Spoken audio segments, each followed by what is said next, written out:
Doug and Jamie. Strangers at the Altar, a love story by Barron Darby, for the ones who walked toward a stranger and stayed long enough to find home. Before we begin, I would like to say something to whoever is listening, because the person who opens a book like this matters as much to me as the couple inside it. Some of you already know the people in these pages. You have watched them on television, on reunion specials, on the podcast you pull up in your kitchen while you make dinner, on your phone at 1 a.m, when you needed to believe in love again. If that is you, welcome. You already know Doug and Jamie, and what I am giving you here is the interior of a story you have been following from the outside. I hope it feels like being let into a room you have always wanted to see. Some of you, however, have never heard of them at all. You are in your car, or on a walk, or doing the dishes, and you found this book because the word altar caught your attention, and you wondered on a Tuesday afternoon whether there might be something for you inside it. You are the listener I want to speak to first, because this book is yours too, and I do not want you to feel that you have wandered into somebody else's wedding. This is not a book about reality television. Reality television is only the door this story walked through. What is actually inside is a question the world keeps asking in different voices across different centuries. Whether a stranger can truly become family, whether love can be chosen on purpose before it is ever felt, whether a woman with a father-shaped hole in her history can learn to trust a kind man when one finally stands in front of her, and whether two people who had no business making it to year 10 can end up on an ordinary Thursday afternoon, pushing a child on a swing in a backyard, while the quiet miracle of a long marriage goes on humming beneath them like a well-kept engine. If any of that sounds like a question you have been carrying in the private part of your own life, then this story belongs to you as much as it belongs to them. You do not need to know who Doug Hehner and Jamie Otis are in order to walk with them through these pages. You need only know that what is ahead of you is true enough to be useful. They met at an altar in front of a television crew in 2014, matched by strangers who had never seen them together. They did not know each other's names when they said "I do," and more than a decade later, against every odd the math of their beginning offered them, they are still married, still raising their children, still carrying the memory of a son who never opened his eyes on this earth, still showing up in the same kitchen at the end of the same long days. Everything I describe in these pages is rooted in what they have shared publicly across years of interviews, podcast episodes, essays, and appearances.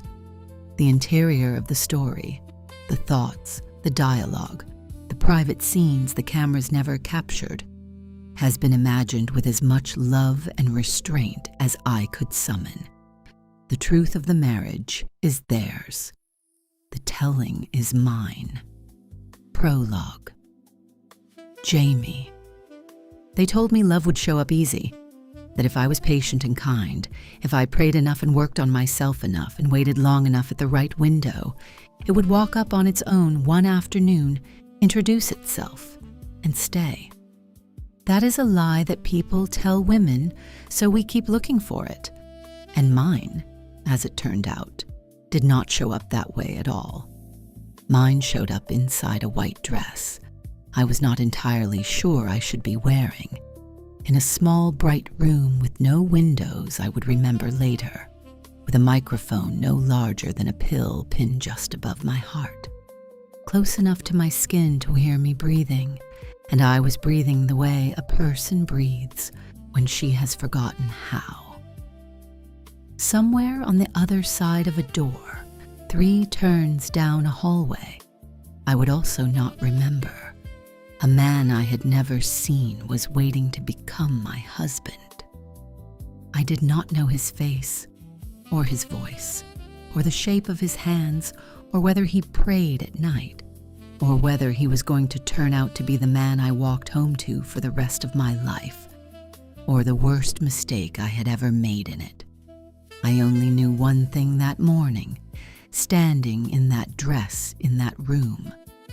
I was tired of picking. I had been picking men since I was 16 years old, and my picker had been wrong every single time. It had brought me to bathroom floors at 3 a.m. and to driveways I cried in, and once to a television show with a rose and a line of women and a man in a suit. And the country had watched me not be chosen, and I had come home alone. I was done picking, and if God wanted to pick for me, as I had slowly come to suspect he did, his credentials were better than mine, and I was prepared to sit down and let him. My mother was already crying, which felt a little unfair because I had not even done the thing yet. My sister was pretending to fix something on my dress so that her hands would have a job to do. A producer was saying my name softly, the way a person says your name when he is about to ask you something you cannot ever take back. I thought, very slowly, that I did not have to go through that door. I thought that I could still turn around, and that nobody would blame me if I did. And then, because God is loud inside a quiet woman's head, I thought one more thing. You have been asking me for a husband since you were 8 years old at your mother's kitchen table, and he is standing right there on the other side of the wall. So go get him. The door opened, and I lifted my foot. I did not know yet that this stranger would become the safest person I ever met, that he would kneel beside me on a hospital bathroom floor, that he would sit at the edge of my bed through a whole long night without eating, that he would raise our children with his hand resting quietly at the small of my back. I only knew in that moment that my hands were shaking and the music was starting, and that somewhere on the other side of a wall, a man named Doug Hehner was learning how to stand still. I took the first step, and I was walking, though I did not yet understand it, toward the whole rest of my life. Part 1. Before. Chapter 1. Jamie, the girl with the wrong last name. Before I was anybody's wife, I was a girl carrying a last name that did not quite belong to me. It was my little sister's father's name, a kind inheritance from a good man who had loved my mother after my father had gone, and who had raised me as his own without ever asking for the credit.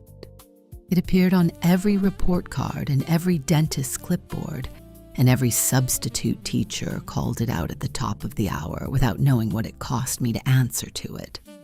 A name is supposed to be the first thing a person owns, but mine always felt borrowed. Like a coat that had been handed to me at the door of a party, I was not entirely sure I had been invited to. I did not know my father. That sentence does a great deal of work in my life. I did not know his face. I did not know his hands. I did not know his laugh. I did not know whether he had a photograph of me on any wall in any house. Some little girls grow up with a father on Sundays, and some of us grow up with only the shape of one. A hollow in the family room that the light never quite manages to fill. And I can tell you, from having lived inside it, that the hollow is heavier than it looks from the outside. My mother tried to compensate for it with everything she had. She worked, she prayed, she kept the radio on in the kitchen so our small house would not go quiet. She told me I was loved, and I believed her. because it is hard not to believe a woman like my mother when she tells you a thing. Her love was not the piece that was missing. What was missing was simpler and harder to name, and it lived at the edge of every relationship I would ever attempt. I wanted, more than anything, a man who would stay. I was 8 years old at my mother's kitchen table when I drew the first blueprint of that desire. I remember the crayon, a waxy, uncooperative shade of blue, and I remember the paper, and I remember drawing a house and a husband and a table and a flock of children arranged neatly around it. Across the roof, I wrote a last name that did not exist yet, a sound I had made up, and I said it out loud to nobody, and knew, even at 8, that I was telling God what I wanted. God heard me. I believe that without reservation now. God does not forget an 8-year-old praying over a crayon drawing in a Michigan kitchen, although I would go on to forget him about it 1,000 times before he finally made good. I loved some men along the way. I will not list all of them, because some of them do not deserve their own paragraph, and a few of them were good men who simply were not good for me. And 1 or 2 of them belong to a particular category of disappointment that my therapist would later teach me to call an almost. Almost is a terrible address for a woman who knows her worth. Almost engaged, almost ready, almost serious, almost enough. It sounds on the surface like progress, but it is really just a very well-decorated version of standing still, and I had stood still inside it for most of my 20s before I realized that no amount of patience was going to turn any of those men into the one who stayed. And then I went on The Bachelor, Sean Lowe's season, for those who keep track of such things.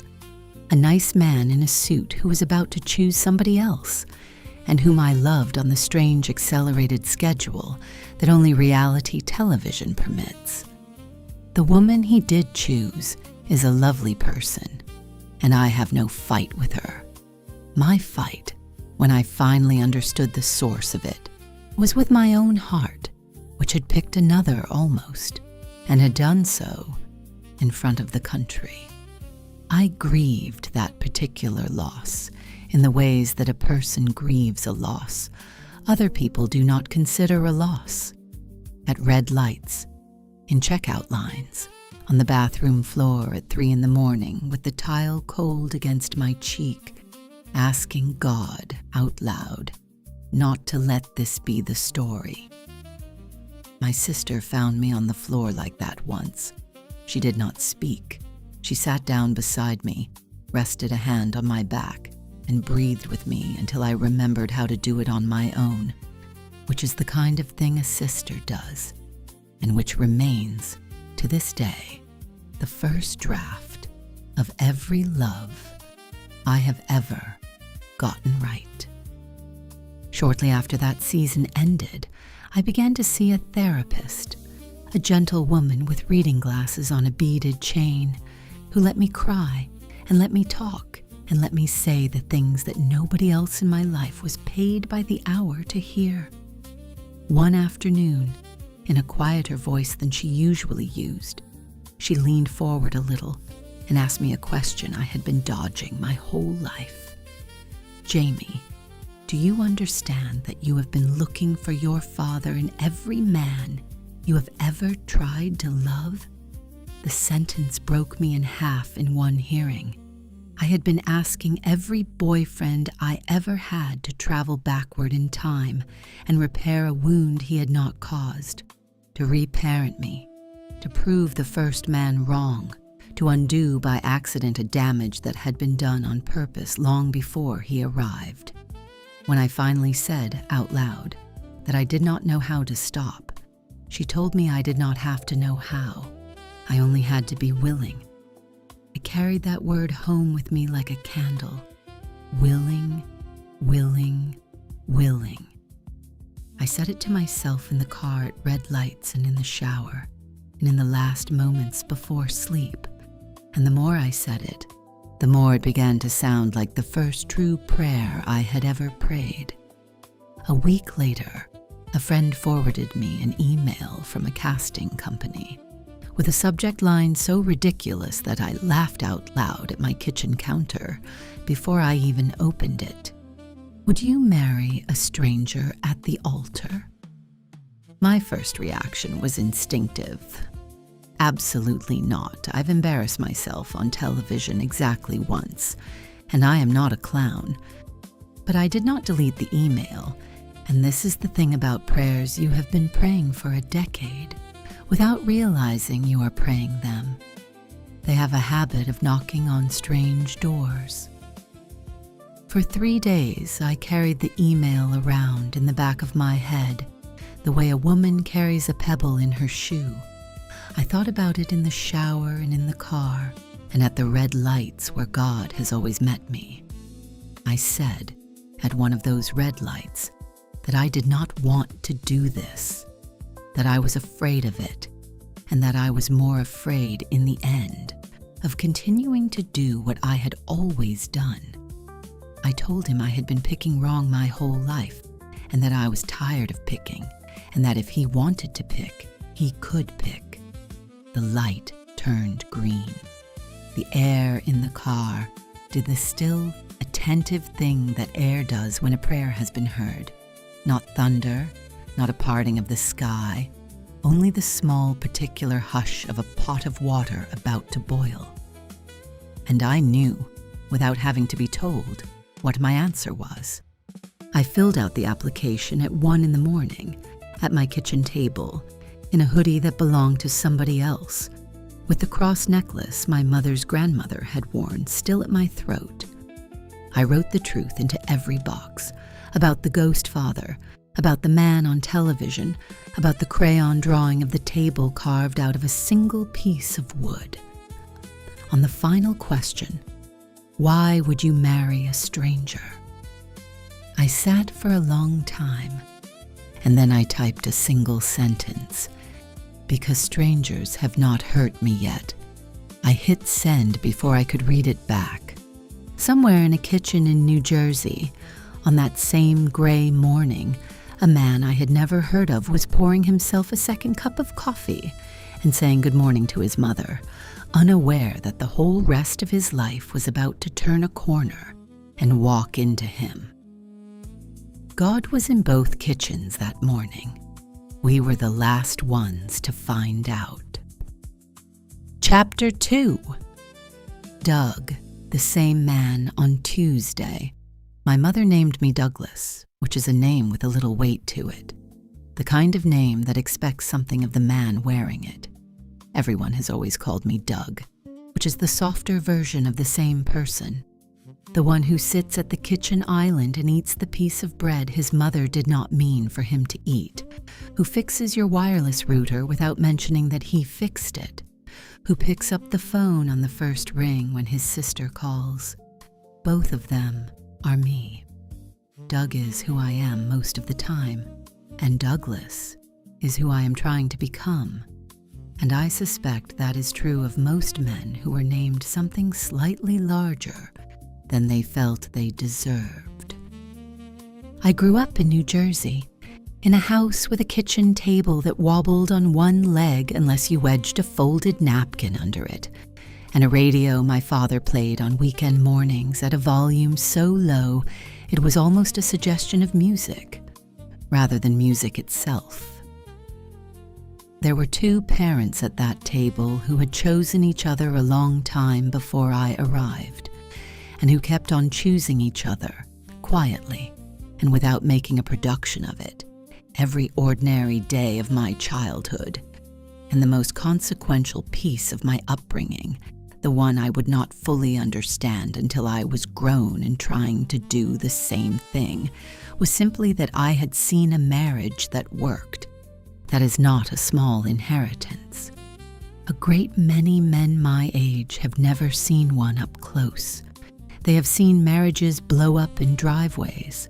They have seen fathers leave or stay without really staying, or perform a long and exhausting impression of love that nobody in the room entirely believed in.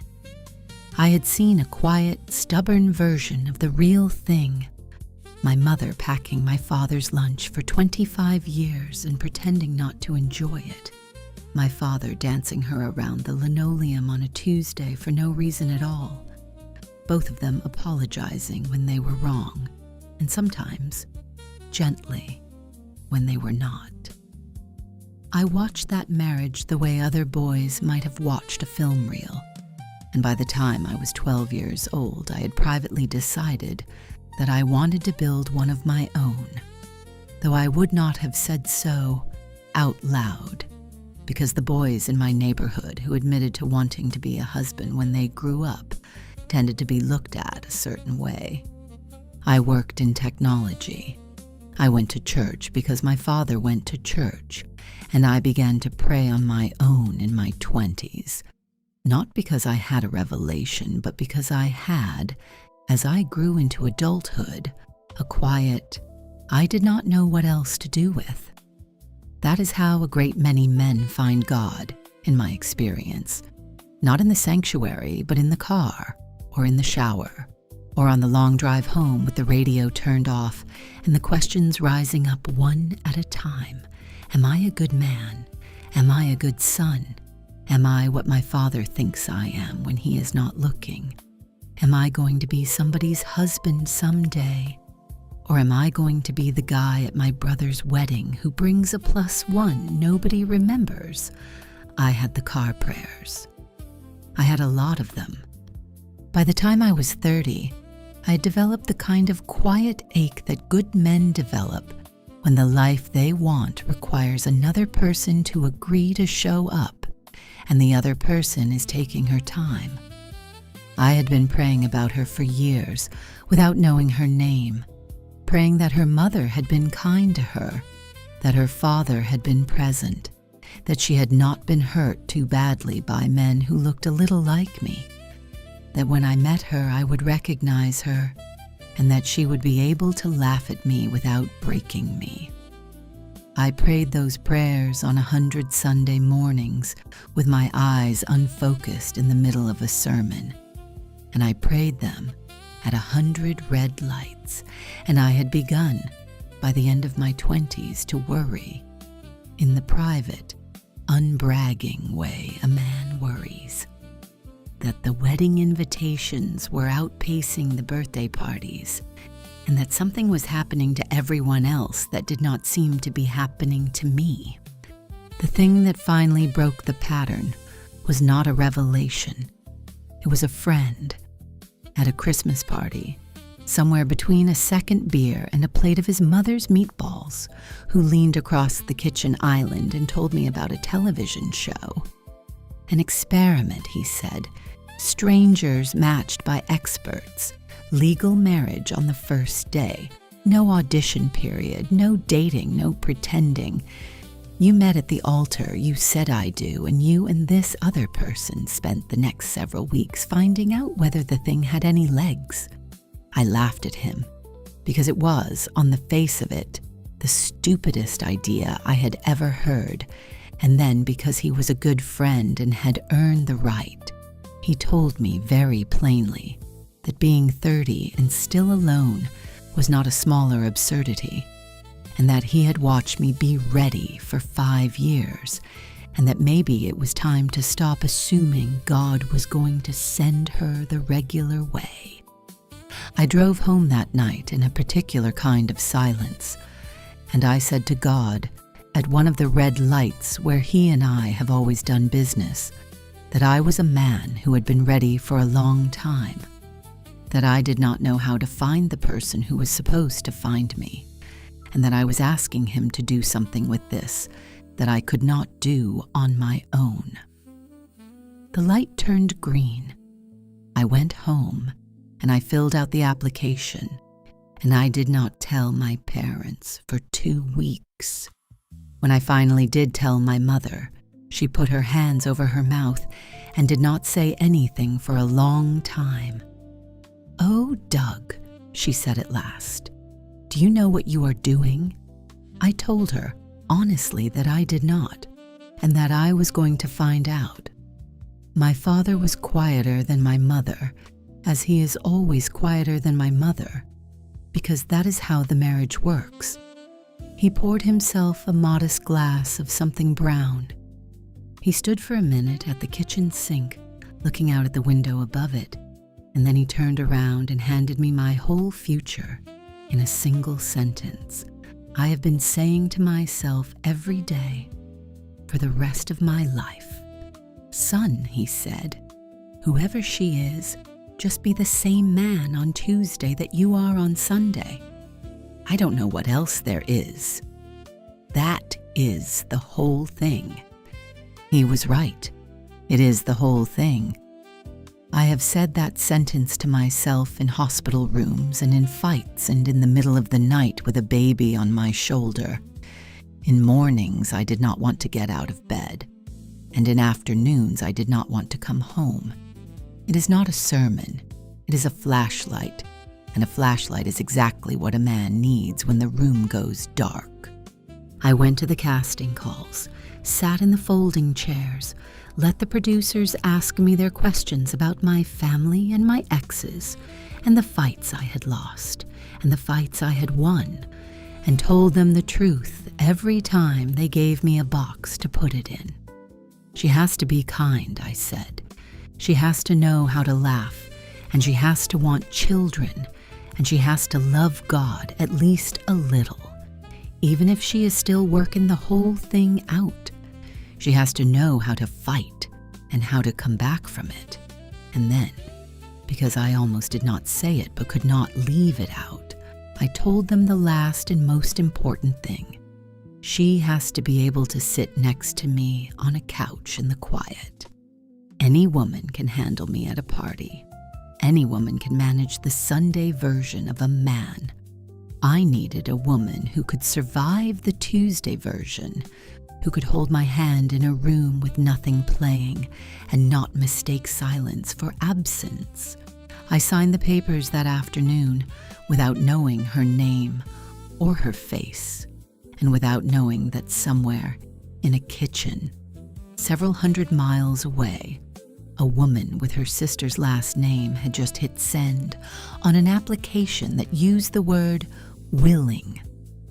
I drove home, said a short and unembellished prayer that boiled down, in the end, to "Don't let me blow this," and went on with the small business of my ordinary life, while God quietly prepared to do the rest.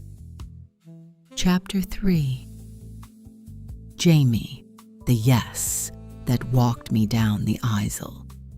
The trouble with saying yes to something enormous is that you have to say it over and over before the thing actually arrives. I said yes on the application, and then yes in the first interview, in a conference room that smelled faintly of old coffee and new carpet. Yes to a psychological evaluation conducted by a woman with a surprisingly tender voice who asked about my father in the same tone she used to ask about my breakfast. Yes to the background check and the medical and the dress and the flowers and the schedule. Each of those smaller yeses took a little more of me than the one before it, and by the time I sat on the edge of my bathtub in the dark the night before I flew to New York, I was doing nothing at all but breathing the biggest one into the air of the room. I did not turn on the light. I've always thought better in the dark, have always preferred the company of my own silhouette to the company of my own reflection, and I let the refrigerator in the next room hum its low, steady hymn while I spoke the thing out loud to nobody. If this does not work, I told the dark, I will be the woman who married a stranger on television and got divorced. I will be a story my mother has to explain at church. I will be an answer my sister has to give her children one day when they ask why Aunt Jamie used to have a husband she does not have anymore. And then, because I had come this far and I was not going to stop, I said 3 times, the way my grandmother used to say amen. I am willing. I am willing. I am willing. I flew to New York the next morning, and my mother met me at the gate with a hoodie that was too big and a cross necklace that was too old. Her grandmother had worn that necklace to her own wedding 51 years earlier, and my mother fastened it around my neck in the fluorescent light of the terminal and told me very firmly that I was going to wear the woman who wore it, that I was going to walk into whatever room the producers put me in carrying 51 years of somebody else's fidelity around my throat, and that I was going to carry all of us into it. I started crying in the terminal, which is a thing I had not intended to do in public, and a stranger passing by paused long enough to press a packet of tissues into my hand and say blessings on you both before walking on. I never learned her name. I've thought about her 100 times since, because I am one of those people who believes God sends strangers to hand a bride her tissues when he knows she is going to need them. The dress fitting was the next morning. The dress was not the dress I would have chosen for a man I knew. It was simple and long, with a soft line of lace across the shoulders, and it was the dress I wanted for the woman I hoped to become on the other side of it. The seamstress had a mouthful of pins, and when she finally took them out of her mouth, she looked at me in the three-way mirror and asked, without malice, whether I was sure about this one. I told her the truest thing I had told anybody in weeks, that I was not sure about anything, and that the uncertainty was, in a manner of speaking, the whole point. She laughed and said I had a mouth on me, and that he was going to love that, whoever he was, because nobody in that building knew his name. The rehearsal dinner was a blur of other brides and other grooms and other strangers, all of us about to attempt the same impossible thing on the same morning, and all of us walking toward very different versions of the rest of our lives. One couple looked at each other across that room as if they had already made a private decision to love each other. One couple kept their eyes on their plates. I kept mine on mine. My sister and my mother stayed with me in the hotel that night, and we watched a movie none of us really watched. And at some point, my sister said, very quietly, that she hoped whoever he was, he deserved me. My mother said, with even more certainty than my sister, that whoever he was, we already loved him. We just had not met him yet. Friends, I have thought about that sentence more times than I can count. You can love a person you have not met. The Bible is full of it. Mothers do it for 9 months. Fathers do it for longer. God does it for every single one of us, from before we are born. And he does not stop when we begin to make a mess of ourselves. You can build a small furnished apartment inside your own heart for a man who has not yet come home. And I spent that last night in the hotel doing exactly that. I made room for whoever he was going to be, and for his past, which I did not know, and for his faults, which I could not see, and for his mother, whom I had not met, and for the children we might or might not someday hold between us. I said inside the quiet of my own chest, to him, whoever you are, I am going to try. And then I turned off the light and fell asleep with a prayer still warm on my tongue. I dreamed that night of a kitchen I had never been in, a long table, a flock of small children, a man at the sink with his back to me, rinsing a plate, and a baby laughing somewhere in the next room. I could not see the man's face, but I could see the small tilt of his head when the baby laughed, as though listening for her were the single most important thing his body was doing. I woke, with the dream still sitting on my face like a warm hand, and I believed, for reasons I could not articulate, that I had just been given a glimpse of a promise I was about to spend the next decade learning how to receive. The morning of the wedding, my sister zipped me into the dress, and my mother fastened the old necklace back around my neck. The producer knocked. The microphone went on just above my heart. I stood for one long moment in front of the mirror, and I said to the woman looking back at me, to the girl with her sister's last name, the girl who had cried at red lights, the girl who did not yet know the name of the man on the other side of the door, that I did not know if this was going to work, that I did not know who he was, and that we had to try, because we had tried everything else. Then I walked out of the room and down the hallway and into a courtyard I would forget almost entirely, and I put my foot into the first step of a life I was about to spend the rest of my days walking deeper into. The door opened. He was taller than I had expected, and he was smiling at me. And my legs, which had been trained for a decade to turn around, did not remember for a moment what they were supposed to do next. Part 2. The Altar. Chapter 4. Doug, the hour before. There is a quiet room inside a man that nobody is permitted to enter until the morning he puts on the suit.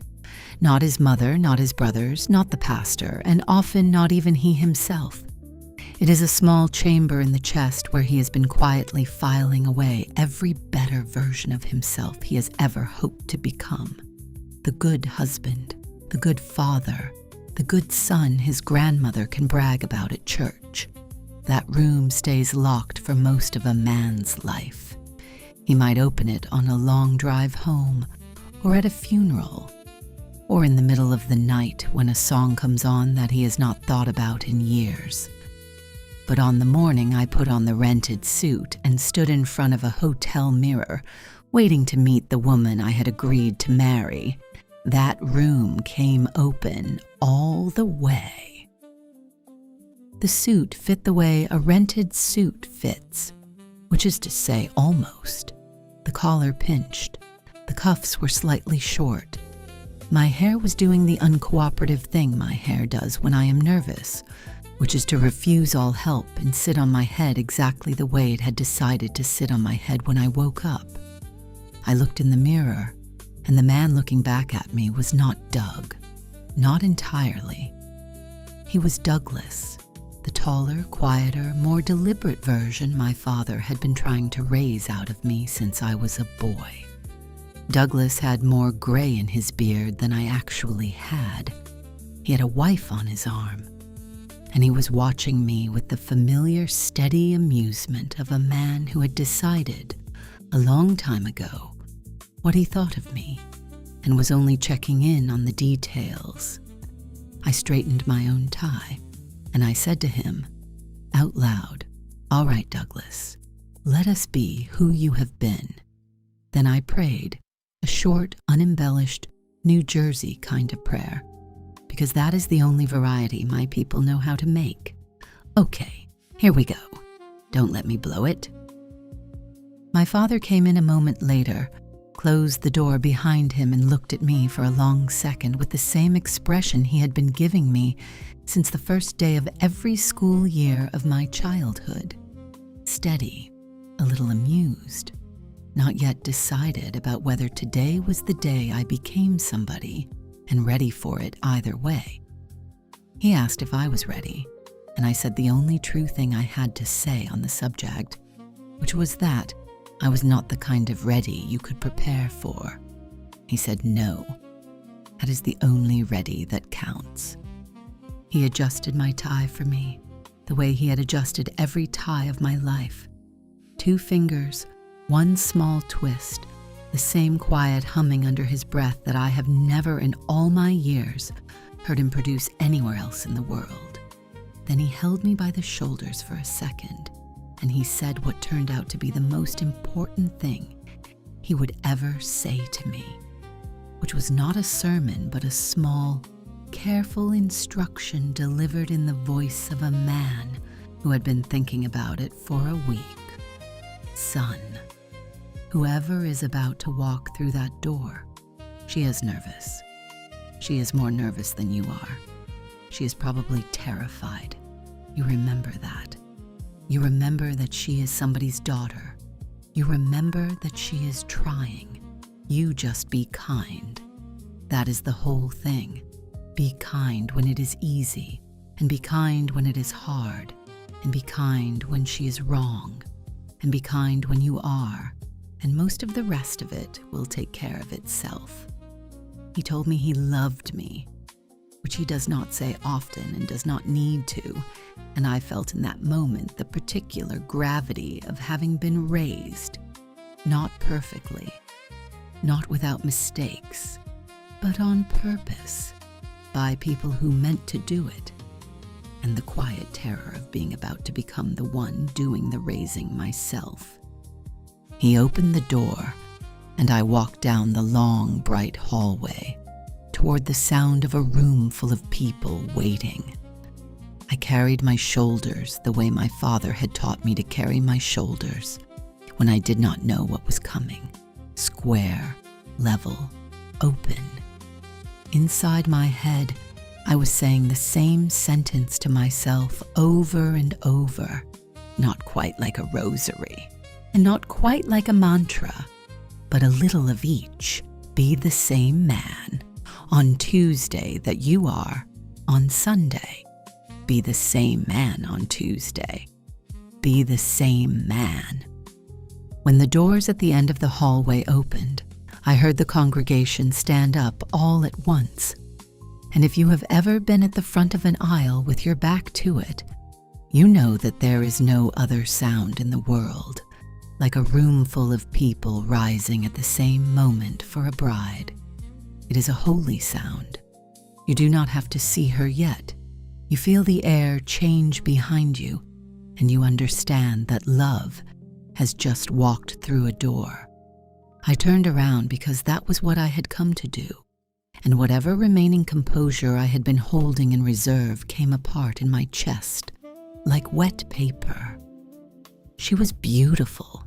That is the weakest word in the English language, and it was not, in the end, what she was. She was prepared. She was prayed for. She was the answer to a very specific question. She was walking toward me slowly, smiling carefully, scared and brave in the same posture. And the thing that I noticed first, even before I noticed her face, which I would carry in my chest for the rest of my life, was that her hands were shaking. She was holding her bouquet the way a person holds a steering wheel on ice, and her knuckles were white, and her whole small body was doing that telegraphed, courageous thing a woman's body does when she has decided, consciously, with her whole will, to walk toward a thing she is afraid of. My father's voice arrived in my head exactly on cue. She is somebody's daughter. She is trying. You just be kind. And something in me, some older, quieter, not quite articulate part of me, answered her eyes before she had even finished lifting her face. That is okay, sweetheart. I can carry the sureness for both of us today. You can borrow mine. We will figure out the rest of it together. I took her hand, which was cold against mine, which was warm. She noticed, and I noticed that she had noticed. The officiant began to speak. I held her hand, and in the back of my mind I repeated the only thing I had left to say, which was the same small New Jersey prayer I had been saying since the moment I closed my eyes in front of the mirror upstairs. Okay, here we go. Don't let me blow it. Chapter 5. Jamie. I do. I don't. I will. He took my hand, and his hand was warmer than I had expected, and I cannot entirely let go of that detail, even now, years into the marriage, because most men's hands are cold at a wedding, Most men have been pacing, or shaking hands with their uncles, or holding cold glasses of water, and they come to the front of an aisle with the fingertips of a stranger.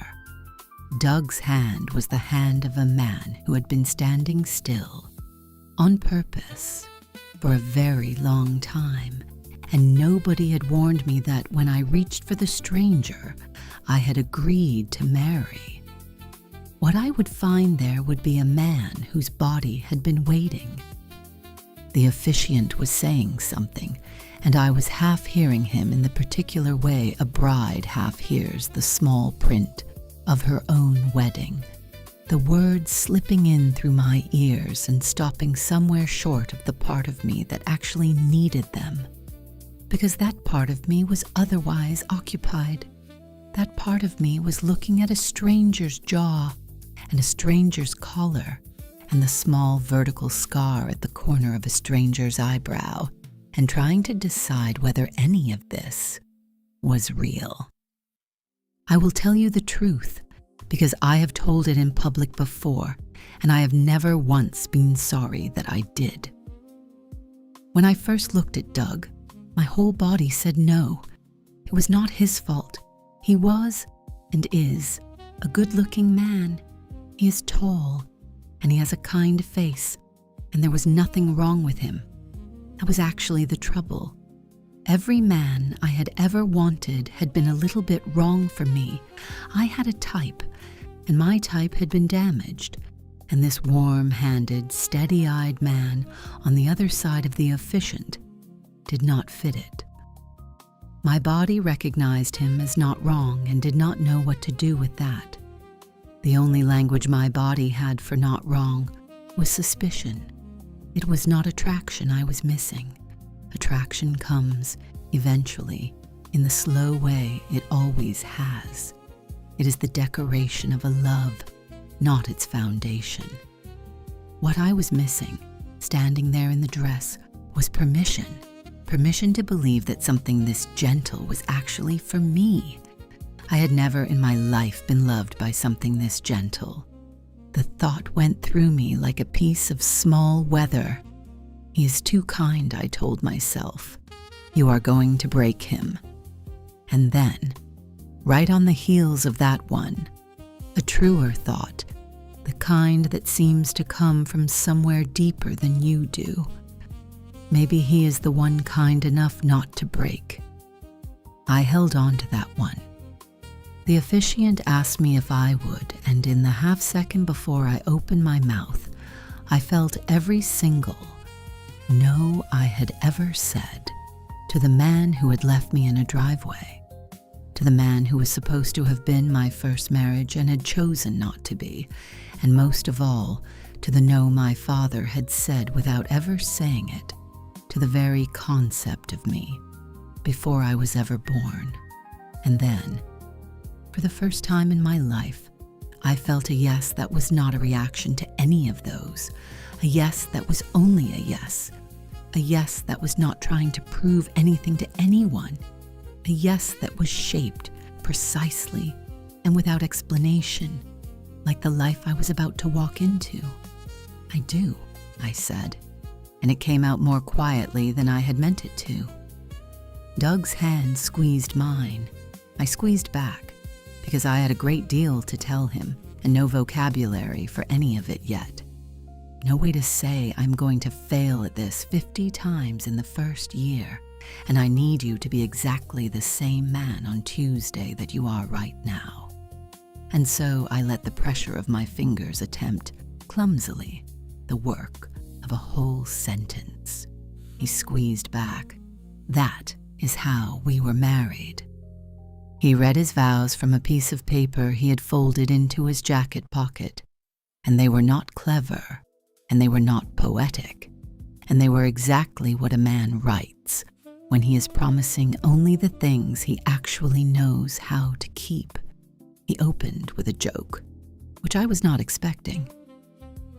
I promise to love you for better or for worse, he said, straight-faced. For better, mostly. I was not shopping for worse. The room laughed, which I had also not expected. and my mother laughed the particular laugh of a woman who has been holding her breath for 20 minutes and has finally been given permission to let it out. And Doug, who is the only man I have ever known who can tell a joke in front of 100 people and then simply move on to the next thing, rather than stand around waiting for the credit, let the laugh settle and kept going as though he had not caused it. He promised to listen. He promised to be honest. He promised to be the same man in the morning that he had been the night before. And then he made the promise that broke something loose in me. A promise so careful and so specific that it could only have been written by someone who had thought about a wife for a long time before he met one, which was that when I was afraid, he was not going to be afraid of my being afraid. Listen, a woman who has spent her whole life apologizing for her feelings does not often hear a sentence like that out loud. And when she does, it walks up through her chest and sets something down that she had not even realized she was still carrying. I started to cry, and my crying was the old kind that comes from a place so deep the tears do not know the way to your eyes anymore and have to ask for directions. And Doug reached up with his free hand and wiped one of them off my cheek without making a face about it and without performing the wiping for the cameras standing in a ring around us. He wiped the tear off the way a man wipes a tear off his wife's cheek, as though I were already his wife, as though he had already decided. The officiant pronounced us married, and we kissed, a short kiss, the kiss of two people who did not yet know each other's coffee orders, a rehearsal for the real kisses that would come later in kitchens and hospital hallways, in the dark of bedrooms at 3 a.m. when one of us had had a nightmare and the other one had to go find the light. And when we turned to face the room, I discovered that everyone in it was crying. My mother, his mother, my sister who does not cry, even the cameraman nearest to me, which is the only time in my life I have ever known a cameraman to cry.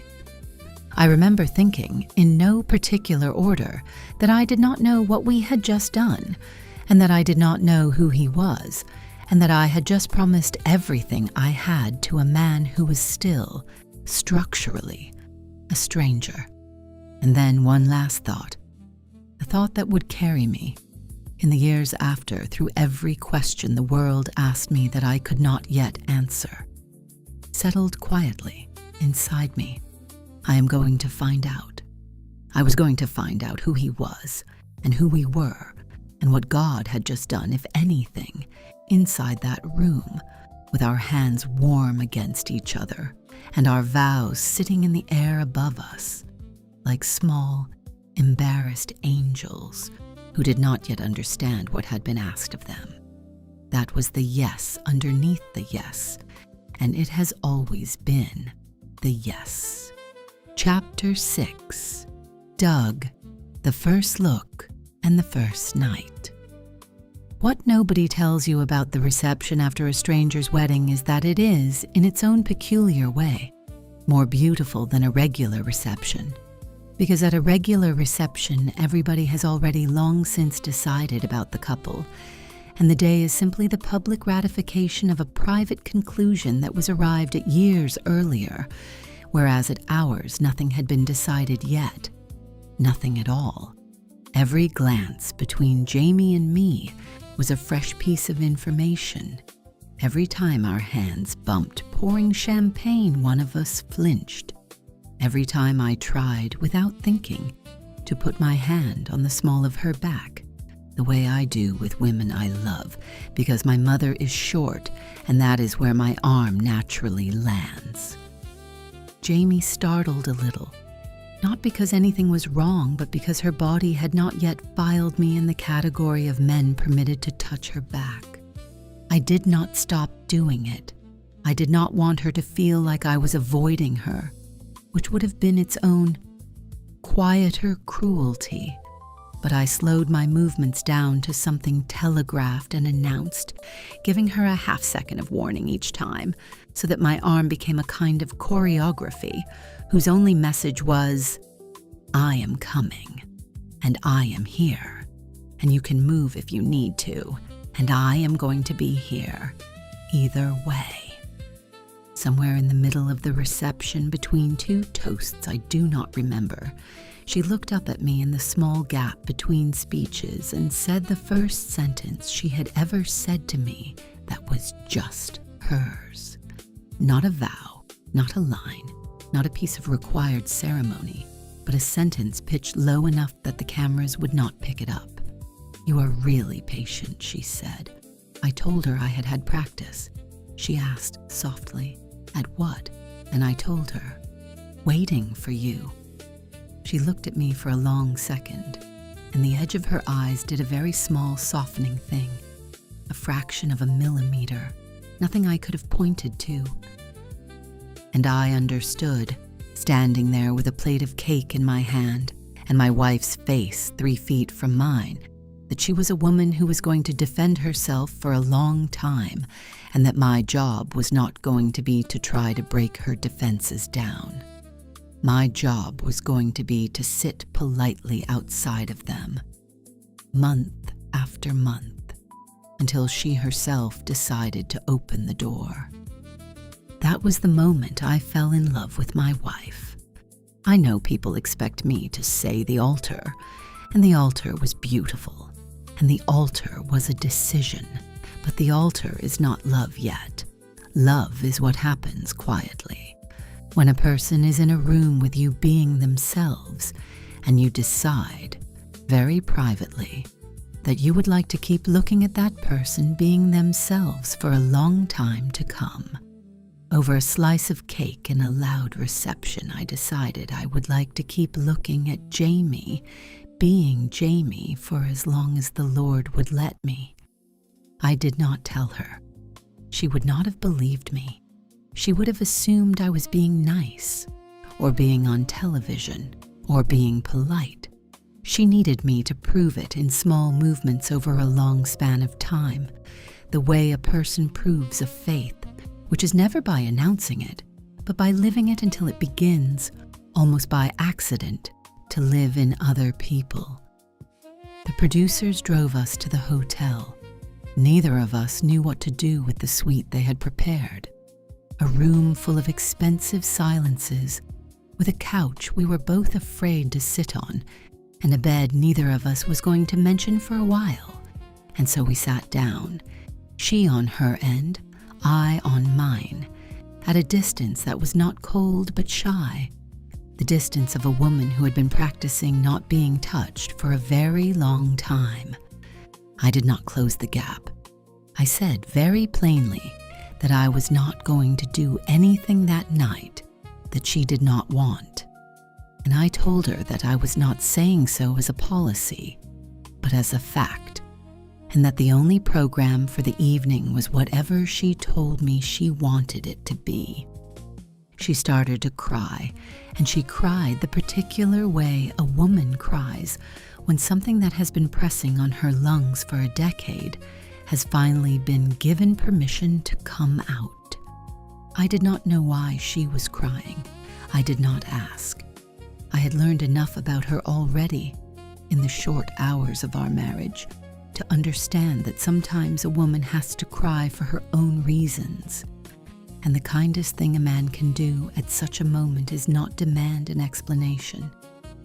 I slid across the couch, slowly, the way a person approaches a dog he is not sure of. Not because she was a dog, not in any disrespect, but because a wounded woman and a nervous animal both deserve the same kind of telegraphed, unhurried arrival. And I put my arm around her. She could have moved, and she did not. She folded into my side the way a letter folds into an envelope that has been waiting for it. I am so sorry, she said into my shoulder. I am so sorry I am this much. And I told her into her hair the simplest true thing I could find. You are not that much. You are not anywhere near enough." She laughed once, wet, into my shoulder. And because I did not know what else to do with a crying wife in a hotel suite on a wedding night, I made a decision that was either going to be the best or the corniest of my life, and I asked her to dance. She laughed again, softer this time. "In here?" she said. I told her it was better in here than never. I got up and plugged my phone into the little speaker on the bedside table, and I scrolled until I found the only song that had ever really belonged to my family, Van Morrison, "Into the Mystic," a song my parents had slow danced to across the linoleum of my childhood so many times that the song, for me, is not really a song at all anymore, but the sound of grown-up love being practiced in an ordinary house.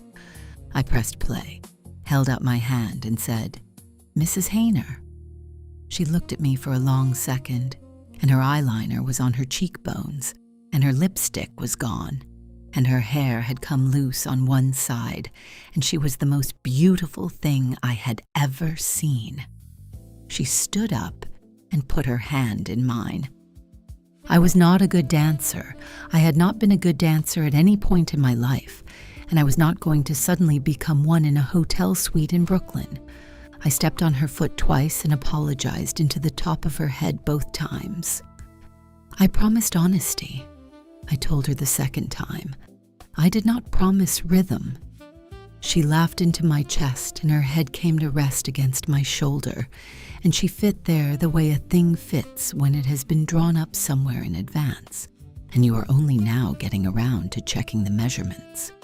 The song ended, and another began, and neither of us moved.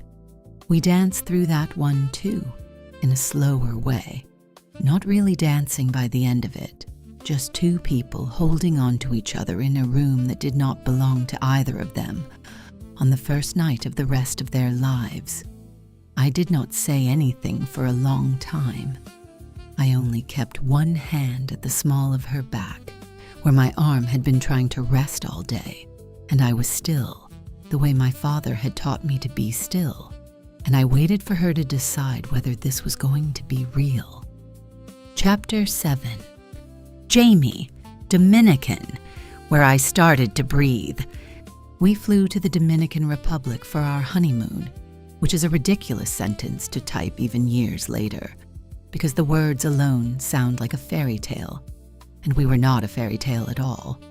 We were two people in airport clothes holding each other's passports, dragging two suitcases whose handles we had not yet discovered were broken, standing in the slow-moving line for security at LaGuardia, like any other couple except that we had been married for 72 hours and still did not know how the other one took their coffee. The flight was long, and I fell asleep on his shoulder, which is worth saying out loud because I had not planned to. I had planned, in fact, to maintain a polite 2 inches of air between us for the entire flight. I was still very conscious of the fact that he was technically a stranger, and I had not yet sorted out which pieces of my usual physical caution were appropriate to retire.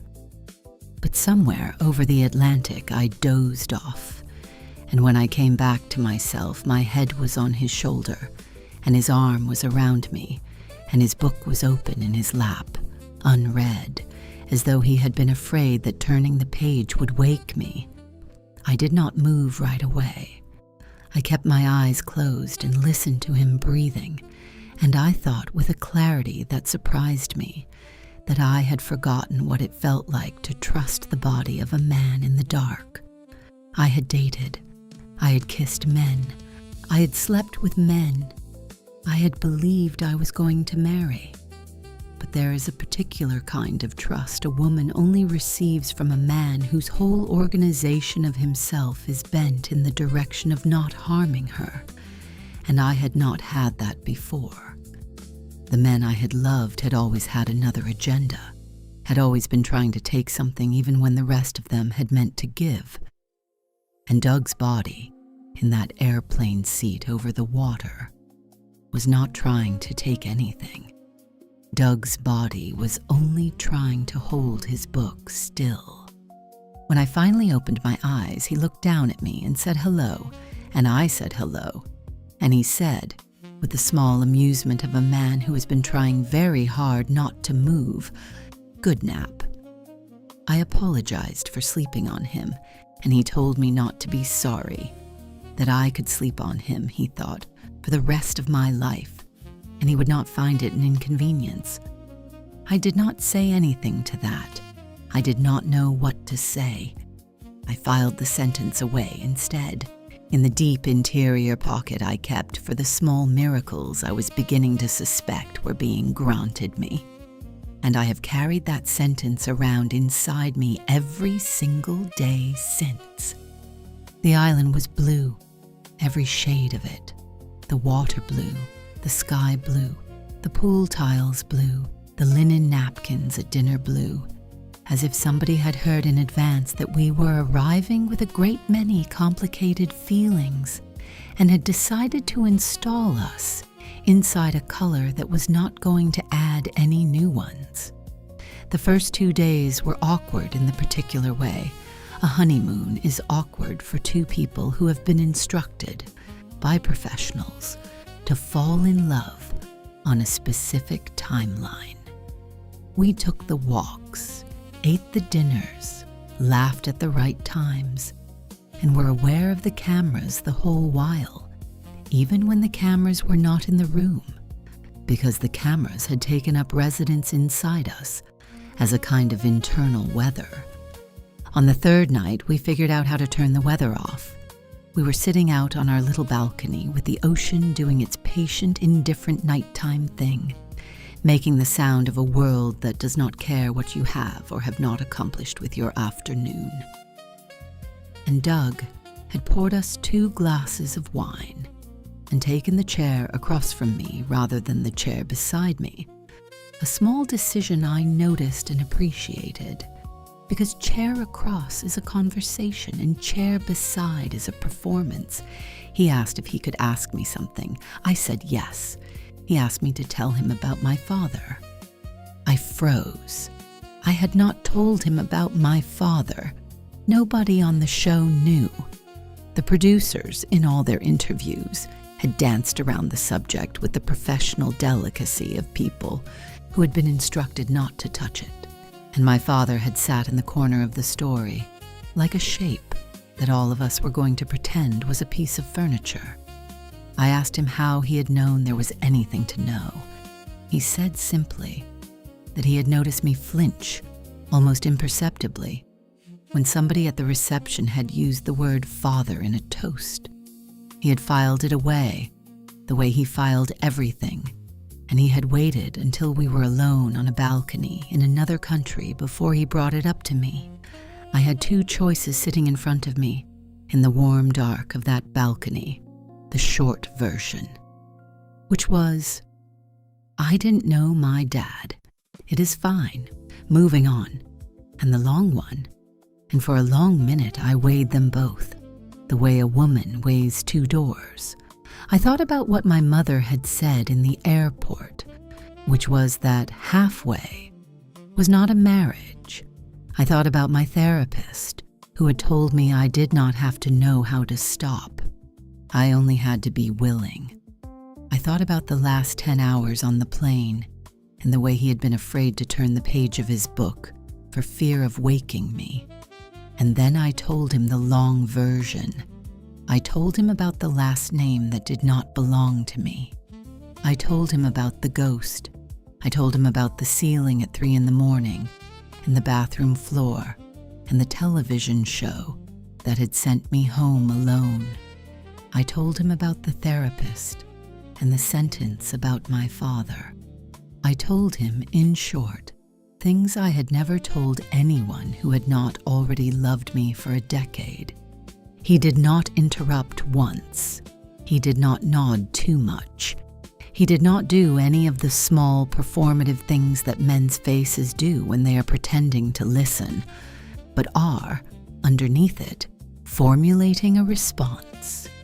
He looked at me steadily, his wine untouched, his whole body angled toward me in that chair, as though listening were a job he was quietly determined to do correctly. When I was finished, there was a long quiet. I asked him to say something, and he told me that he was trying to decide what he wanted the first thing I ever heard him say about my father to be, because he could tell that I was going to remember it. I laughed in spite of myself. I had not expected that. And then he said very slowly, "The thing I have carried in my chest ever since. Jamie," he said, "I cannot give you the father you did not have. Nobody can. But I can tell you on my life that I am not that man. I am not that kind of man. I am not going to leave you. I do not care what happens. I do not care what you do. I do not care how hard it gets. I am not going to leave." I told him that he did not know that yet. He told me that he did. I told him he had just met me. He told me that the kind of man who leaves decides it when it gets hard, and the kind of man who stays decides it before, and that he was deciding it before. I started to cry, and I cried the way I had been crying all week, like a woman who has spent a lifetime holding it in. And he moved his chair next to mine and did not touch me right away. He only repositioned himself, waited until I reached for his hand, and then gave me his hand. I do not remember what I said after that. I remember that he stayed out on the balcony with me until the stars had rotated a quarter of the way across the sky, and that when he finally walked me back into the room, he did not try anything. He tucked the covers up under my chin the way a person tucks in a tired child, and he lay down on his side of the bed and faced me with his eyes open until I fell asleep. I fell asleep with his face as the last thing I saw, which I had not done with a man in years, had not trusted a face that much in years. I woke up in the morning and he was still there, not gone, not moved. His mouth was open a little, his hair was sticking up in the back, his hand was resting on the mattress between us, palm up, as though he had been offering it to me in his sleep. I slid my hand into his. He did not wake up, but his fingers closed around mine anyway, and I understood, in that small, half-lit moment, that even in his sleep he knew, and even in his sleep he stayed. Chapter 8. Doug, Brooklyn, where we became real.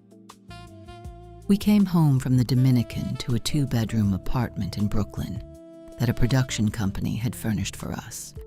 And that sentence alone tells you most of what you need to know about the first year of our marriage. The apartment itself was fine. More than fine, actually.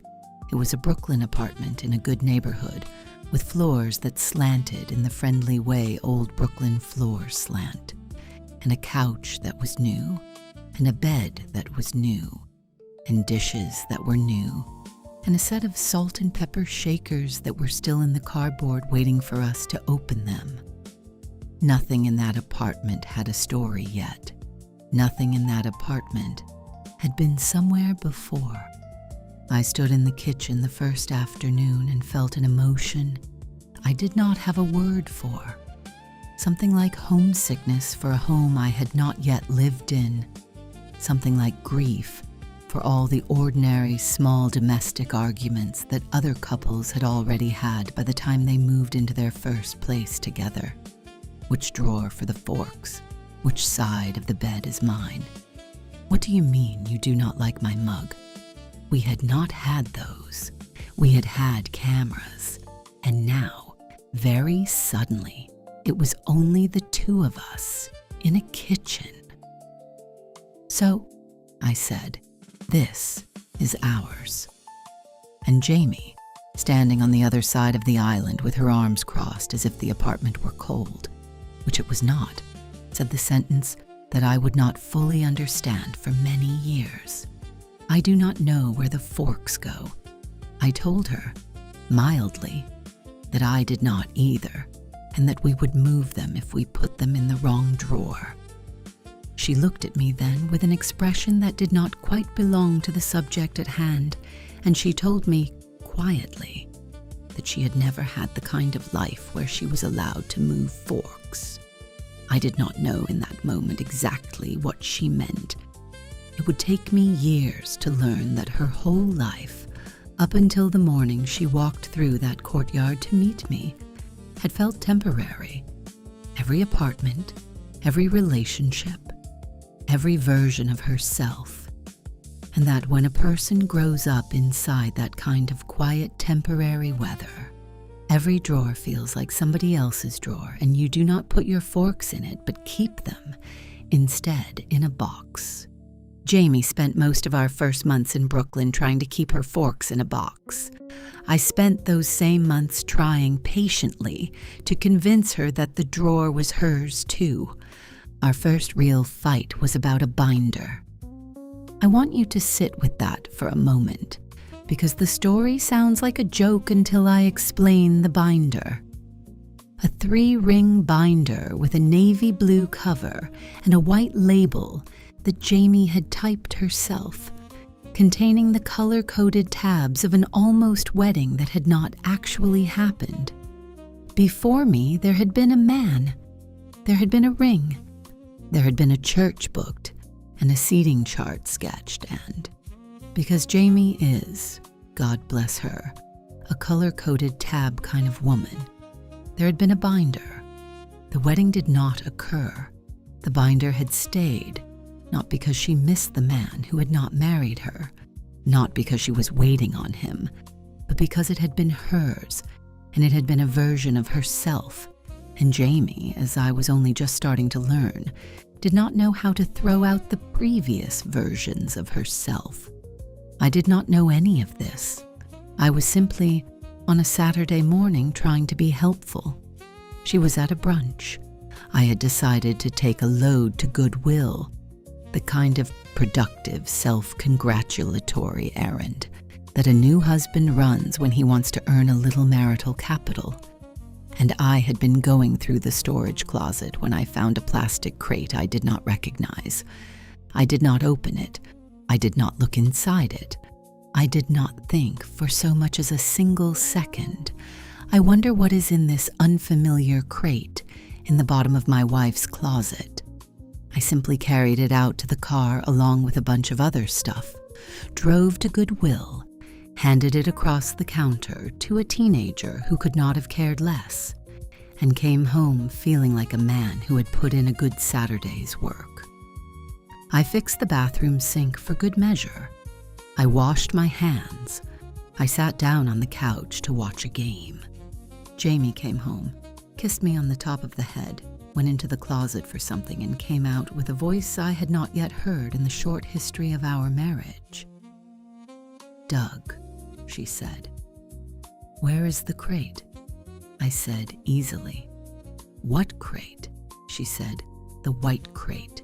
I told her, with the pride of a man announcing a small accomplishment, that I had taken a load to Goodwill that morning. Friends, her face.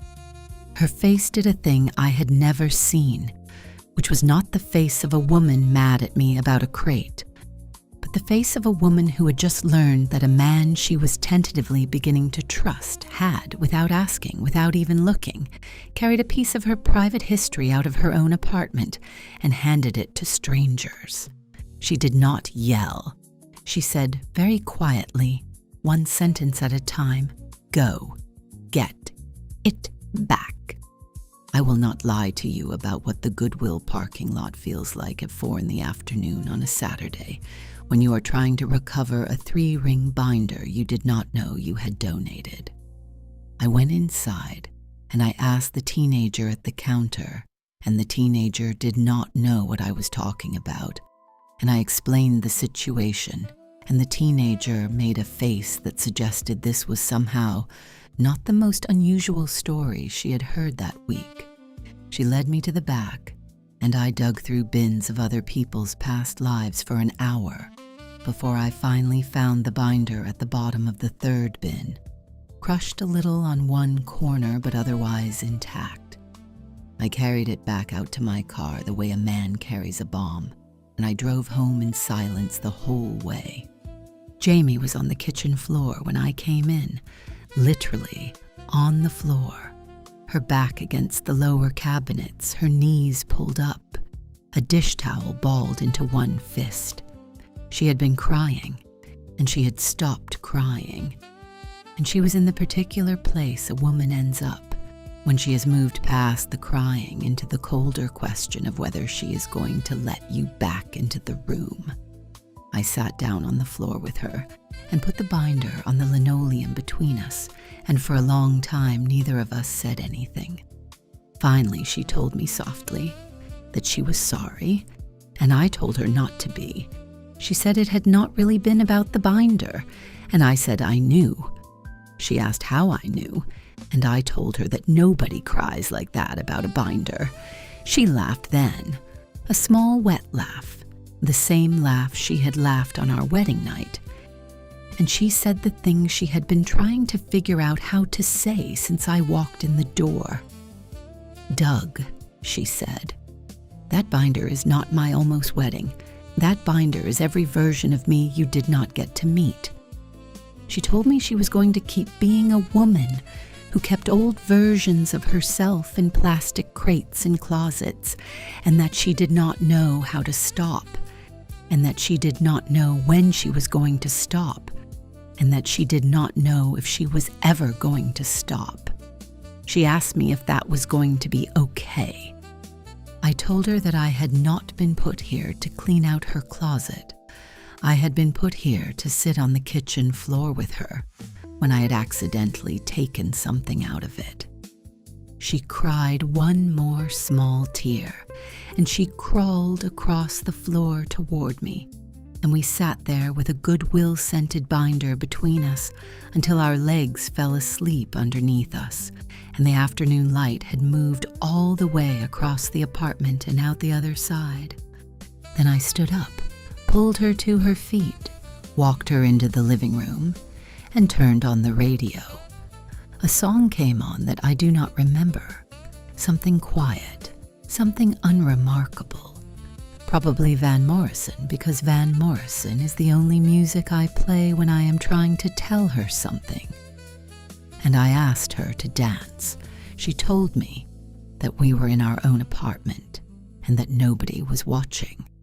I told her that was the point, and we danced, barefoot, on the rug, in an apartment we were still learning how to live inside of, with the binder sitting forgotten on the kitchen floor, behind us and a newly fixed bathroom sink and a Saturday afternoon light coming in sideways across the furniture.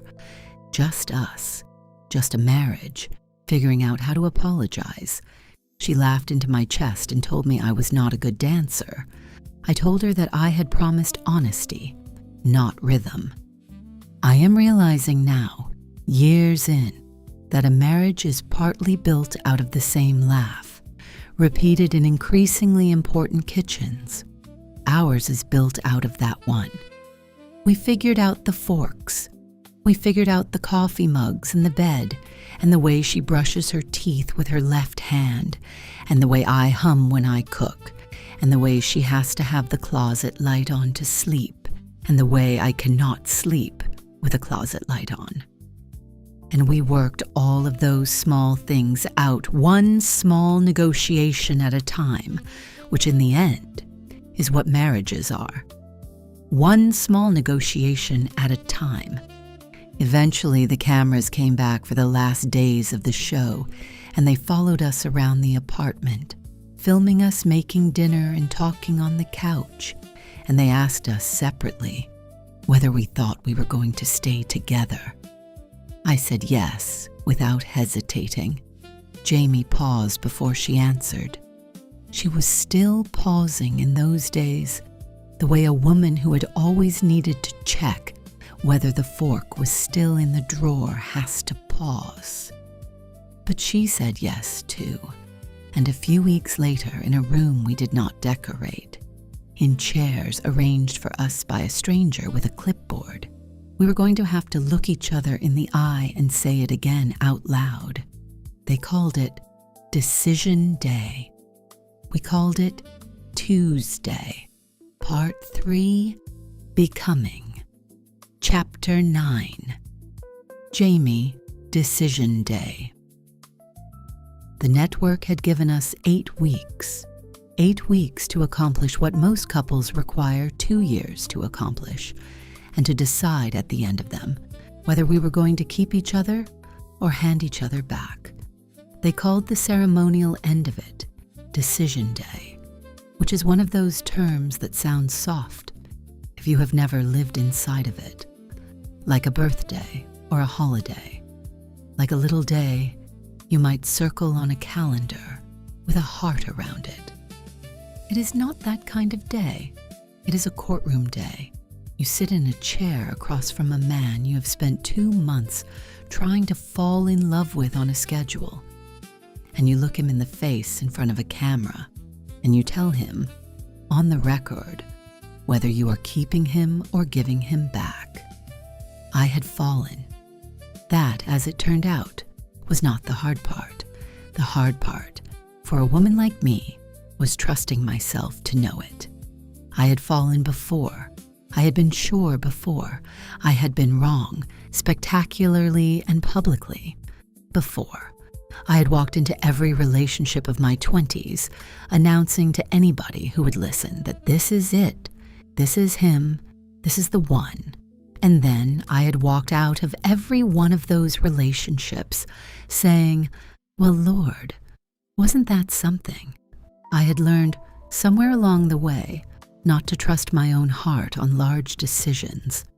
My heart had brought me to too many bad rooms, but my heart was not the only one in the room anymore.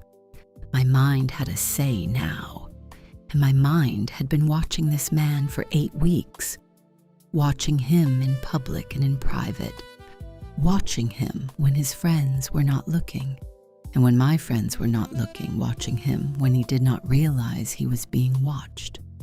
He had passed every test I knew how to give him. Not perfectly. He had had his moments and I had had mine. But he had never lied to me, had never made me feel small, had never raised his voice past the room, had never left me guessing, had never disappeared. He was a good man. I had been asking God for a good man, and here one was, scared in his chair the way I was scared in mine, and the only question left was whether I was going to believe the evidence my own life had put in front of me. The morning of Decision Day, I woke up before Doug did, and I lay on my side of the bed and watched him sleep for a long minute. Watching a man sleep is a private act. It requires a permission you cannot ask for without spoiling it, because asking for it would wake him.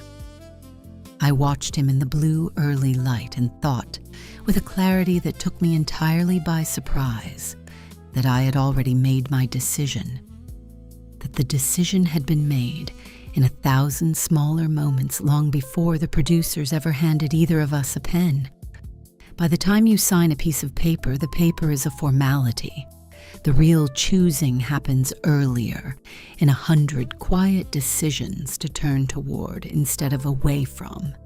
I did not trust the decision yet. That is the other side of the truth about Decision Day. I had decided, and I did not yet trust my own deciding. I got up quietly, went into the bathroom, and sat on the edge of the tub in the posture I had taken the night before our wedding, head in my hands, feet flat on the tile. And I prayed. God, I said, I think I know what I want to do. I think I want to stay with him. Stop me if I am wrong. Stop me if I am just doing the same thing I have always done. Then I sat there on the cool porcelain edge and waited for the stopping. It did not come. What came instead was a feeling I did not have a name for at the time and have since learned to call peace. A still, uncomplicated, slightly boring kind of peace. The kind that does not announce itself with a brass band. The kind that is always quieter than the doubt beside which it arrives. Doubt is loud. Peace is only a hand settling on your shoulder, and most of us, to our great cost, have mistaken the louder thing for the truer one our whole lives. I felt the hand settle. I went back into the bedroom and Doug was awake, in the way he had probably been awake the whole time I was gone, because husbands are sometimes awake and pretending otherwise, out of a private tenderness you only understand later. He looked at me. He asked if I was all right. I told him that I was staying, not the apartment, not the morning, but the whole of it.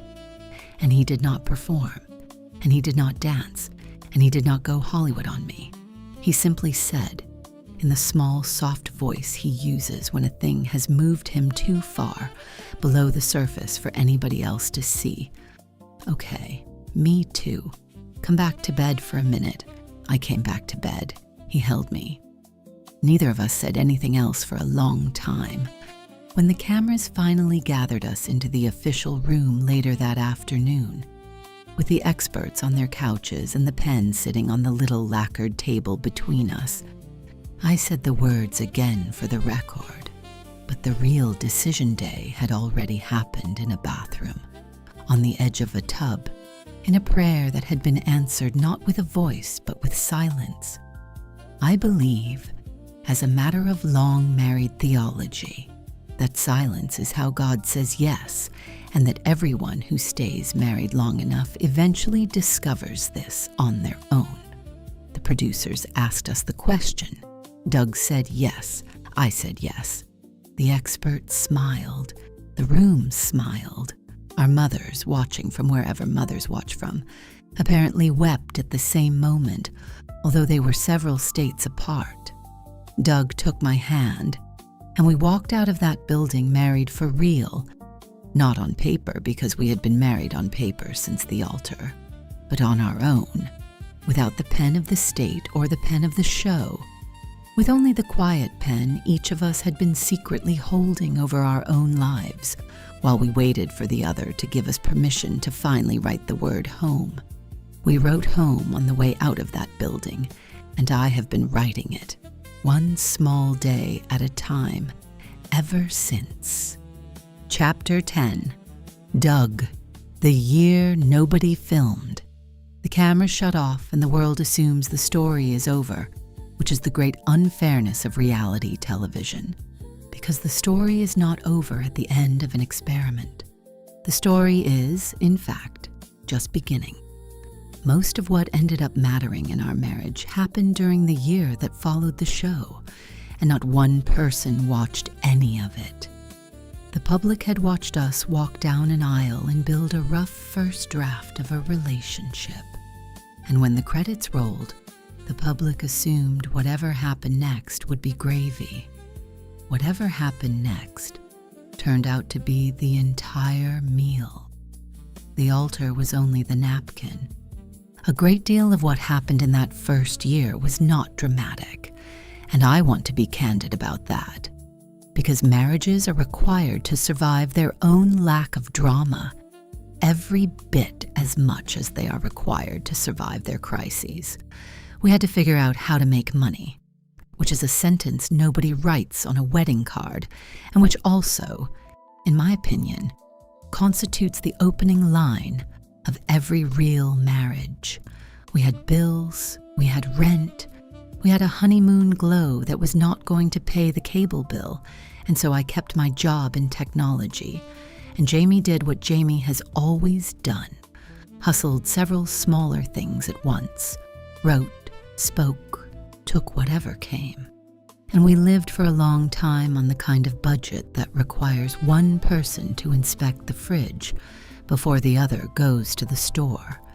We had to figure out simultaneously how to be recognized in public, which is a problem that sounds glamorous from the outside and is not glamorous at all from the inside.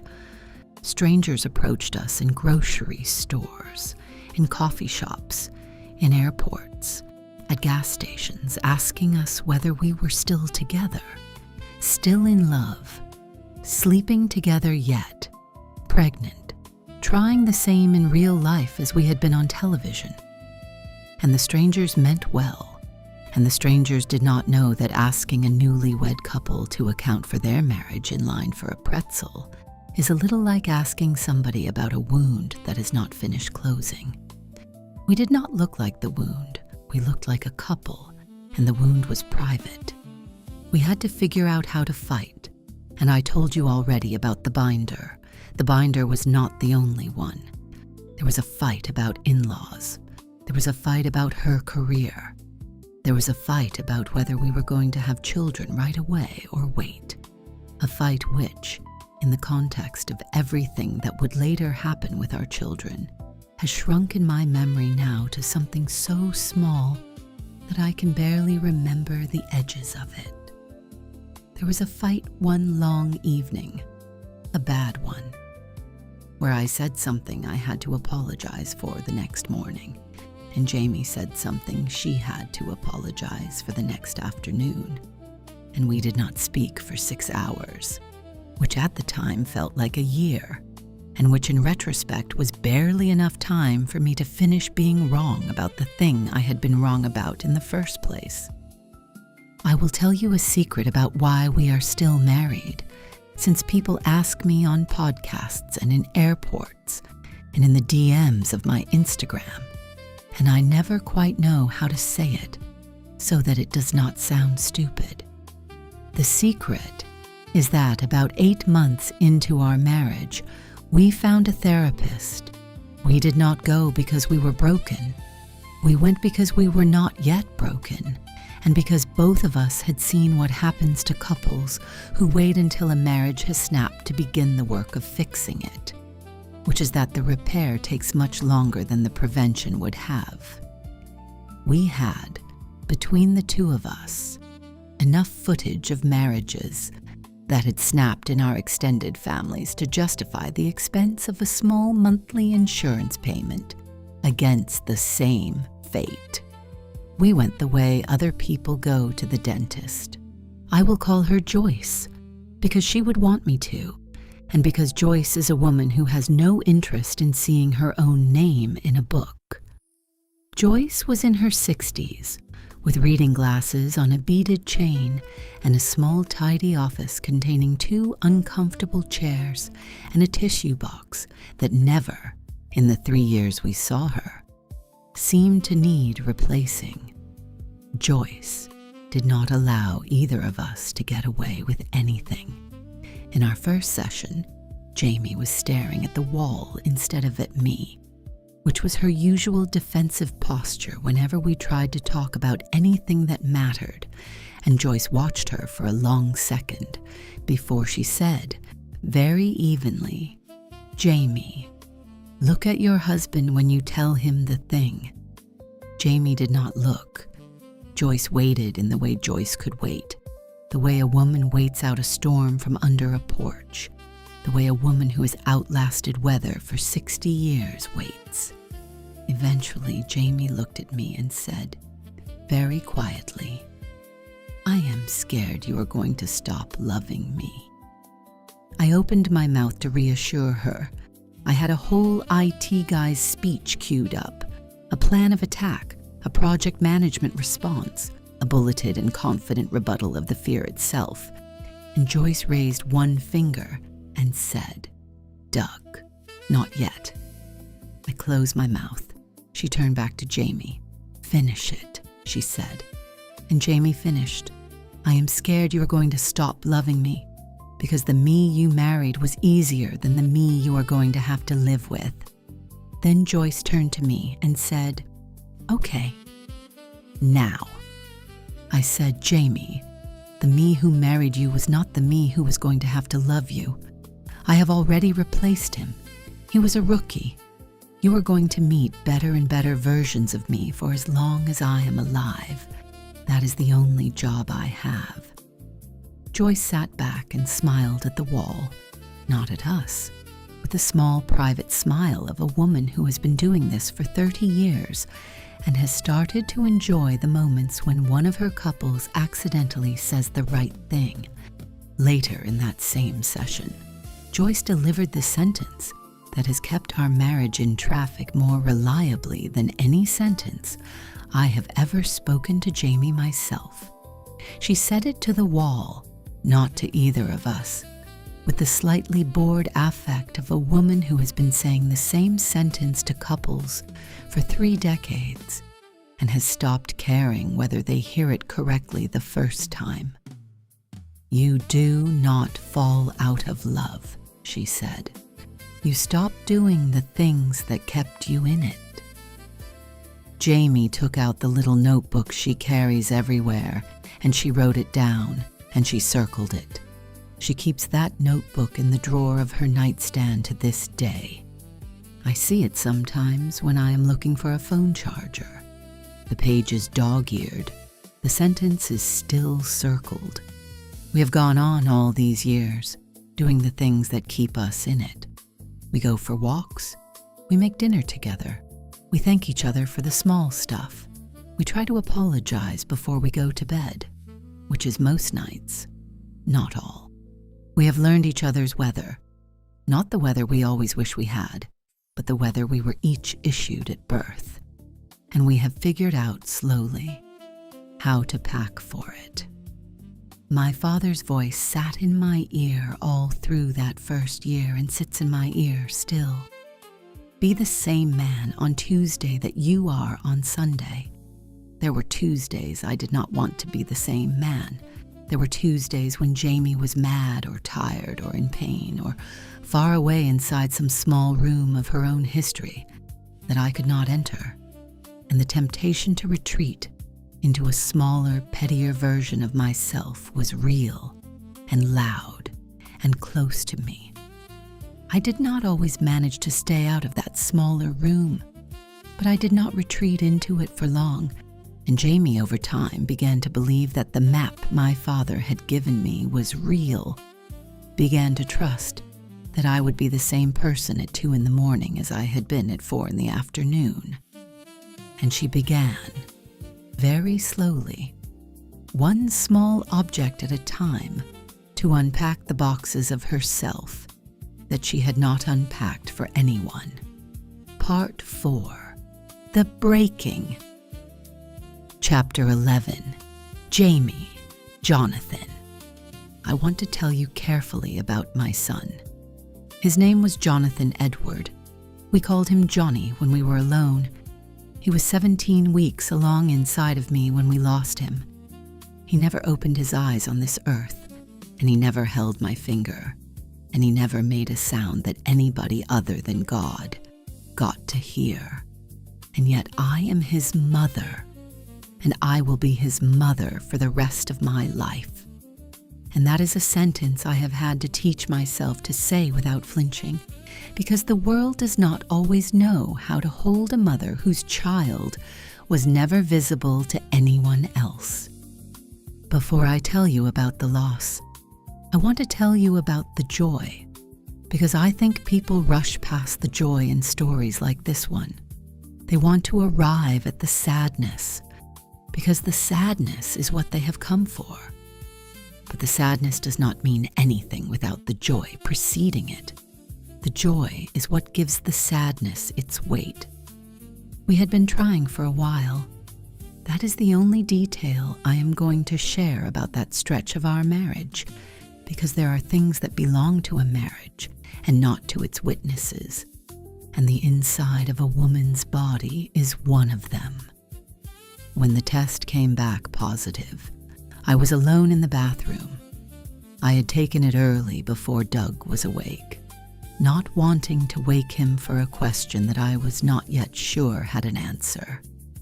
And I looked at the small plastic stick in the slanted morning light from the bathroom window for a long time before I trusted it. Then I walked back into the bedroom, where Doug was already sitting up in his usual posture with his palm open on the mattress beside him, and I told him. The face he made in that moment was unlike any face I had ever seen him make in any of the small or large moments of our shared life. It was joy and relief and gratitude and fear all at once, with something almost like apology in it, as though he were apologizing to the child inside of me for having taken so long to get him here. He got out of bed, and he came over to me, and he picked me up off the floor and set me back down very carefully, because already, within the span of a single second, he had begun to treat me as a person carrying something precious. "Thank you," he said, and when I asked him what for, he said, "For letting me be this with you." We told our mothers, and my sister, and a handful of our closest friends. We did not tell the internet yet. I wanted to keep the baby close for a little while, private, the way a person cups a candle in her hand while walking it across a long, dark room. I had a whole announcement planned. I'd been planning it since I was 8 years old at my mother's kitchen table. I never got to use it. The day we lost Johnny was an ordinary day, and I want to say that clearly, because I think people imagine, in a story like this, that the mother who loses her child is surrounded by weather, thunder, rain, ominous chords, and there was no weather. It was a normal morning in our apartment. I had been fine. I had been making breakfast, and then I was not fine, and my body knew what was happening before I did. I went into the bathroom and sat on the tile floor and said, out loud, 3 times in a row, "Please no, please no, please no." Doug came in. He cannot to this day tell me how he knew to come, only that he did, and he came in his sock feet with no shoes on, and he knelt on the tile beside me without asking me a single question, and he put his arms around me and waited. We went to the hospital. The hospital is where the details begin, and the details are where I would like to stop telling you, because the details belong to me and to Doug and to Johnny, and they are not for the cameras, and they are not, in the end, even for the pages of this book. I will tell you only that I saw my son on a screen one last time, that I gave him a name, that they handed us paperwork no parent should have to hold, and that when my hand was shaking too badly to hold the pen, Doug did not take the pen away from me but steadied my hand over it instead, so that I could do what I needed to do while keeping my hand inside of his. When we came home that night, I lay on our bed in the clothes I had worn to the hospital, and I did not take them off for a long time. I did not cry at first. I was a million miles beneath my own body, so far beneath my own body that crying could not reach me. And Doug, who understood this intuitively, in the way he intuitively understood a great many things about me that we had never discussed, took off my shoes, because I would not take them off, and took off my socks, and pulled a blanket up over me, and then sat down on the floor beside the bed, with his face level to mine, so that if I opened my eyes at any point in the night, I would see his. He stayed there. I do not know for how long. I fell asleep, and I woke at some point in the middle of the night, and he had not moved. He had not eaten. He had not slept. His eyes were open in the dark, and the rest of the house was dark around us, and he was simply there, keeping watch on the floor, beside a bed like a man who had decided that on this particular night, he was going to be the guard at my door, and he was not going to accept relief. I said his name, and he answered mine. I told him I wanted to name the baby Jonathan. He said, okay. I told him Edward, after my grandfather. He said, okay. I told him, very quietly, that the baby was still mine, that even though he had not, even though he never, that he was still ours. And Doug said back to me, with no hesitation at all, he is still ours, Jamie. He is ours forever. Nobody takes him from us. Nobody gets to say he wasn't. Nobody. I cried then, for a long time, and Doug finally climbed into the bed with me, still in his clothes, and held me the way a person holds somebody when he's not trying to fix them. The way a person holds somebody when he is only trying to remind their body that it is not alone in the room. That was the worst night of my life, and it was also the night I understood that I had not, actually, married a stranger. I had married a man who would kneel on a bathroom floor with me, a man who would sit beside a bed for a whole long night without eating, a man who would agree without hesitation that a child who never took a breath was still ours forever. You cannot arrive at that kind of knowing on an altar. You only arrive at it on the other side of an altar, after the ground has opened under you, after you have been shown the worst thing, after you have found out what your husband's hands do in an emergency. My husband's hands stayed. My husband's hands have stayed.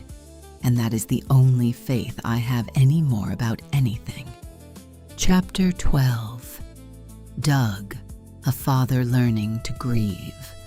Nobody teaches a man how to grieve a child he never held. They teach him, if he is fortunate, how to grieve a grandfather. They teach him, if he is unlucky, how to grieve a friend. But a son who is 17 weeks along on the inside of his wife is not in any manual, not in any sermon, not in any conversation a father ever had with his son at a kitchen sink. I did not know how to grieve my son, so I did what I did know how to do. I took care of Jamie. I have learned since, in the quiet, uncomfortable chairs of Joyce's office, over long months of her refusing to let me get away with it, that this was, in part, a defense. I was not ready, those first weeks and months, to feel what I was feeling, and so I looked instinctively for somebody else in the room who needed her feelings taken care of, and there was my wife, whom I had promised to be the same man on Tuesday as on Sunday for. I said, without exactly saying it, because men of my generation do not always say these things out loud, I will grieve later. Right now, I will be the floor.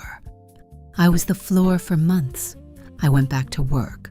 I cooked. I took her calls, and I took her mother's calls. I called my own mother, and I pretended badly that I was all right. My mother knew I was not, and my mother did not push. And my mother said, with the particular patience of a woman who has buried people too, Doug, whenever you are ready. She said that to me for 4 months. I was ready when it came, in a parking lot. I was driving home one evening from a meeting, and I had not been thinking about Johnny, not in any organized way, and the radio was on. A station I do not usually listen to, turned low the way I like it, and a song came on that I had never paid any particular attention to in my life. A stupid song. A song about a father and a son. The kind of song I had skipped over on 1,000 drives. I started crying before I knew I was crying.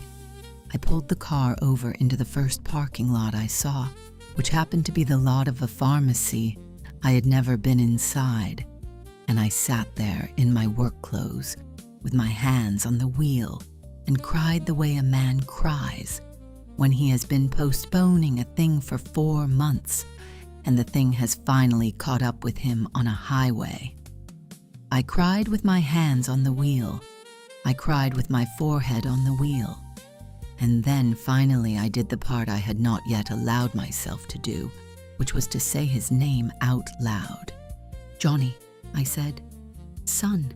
And then, because a man speaks to his children the way a man speaks to his children, I told him I was sorry. I am so sorry, buddy. I am so sorry you did not get to stay. I am so sorry I did not get to meet you. I said all of it out loud to a son who was not in the car, in a pharmacy parking lot, in a suit I had put on 7 hours earlier, For reasons that no longer mattered to me, I stayed there a long time. When I finally called Jamie to tell her I was going to be late, I did not tell her why, and I did not have to. She said only, "Are you okay?" And I said, "I will be." And she said, "I love you, Doug." And I said, "I love you." And we both hung up and went back to the small, ongoing business of being people. When I came home, she had made soup. She had lit a candle in the kitchen.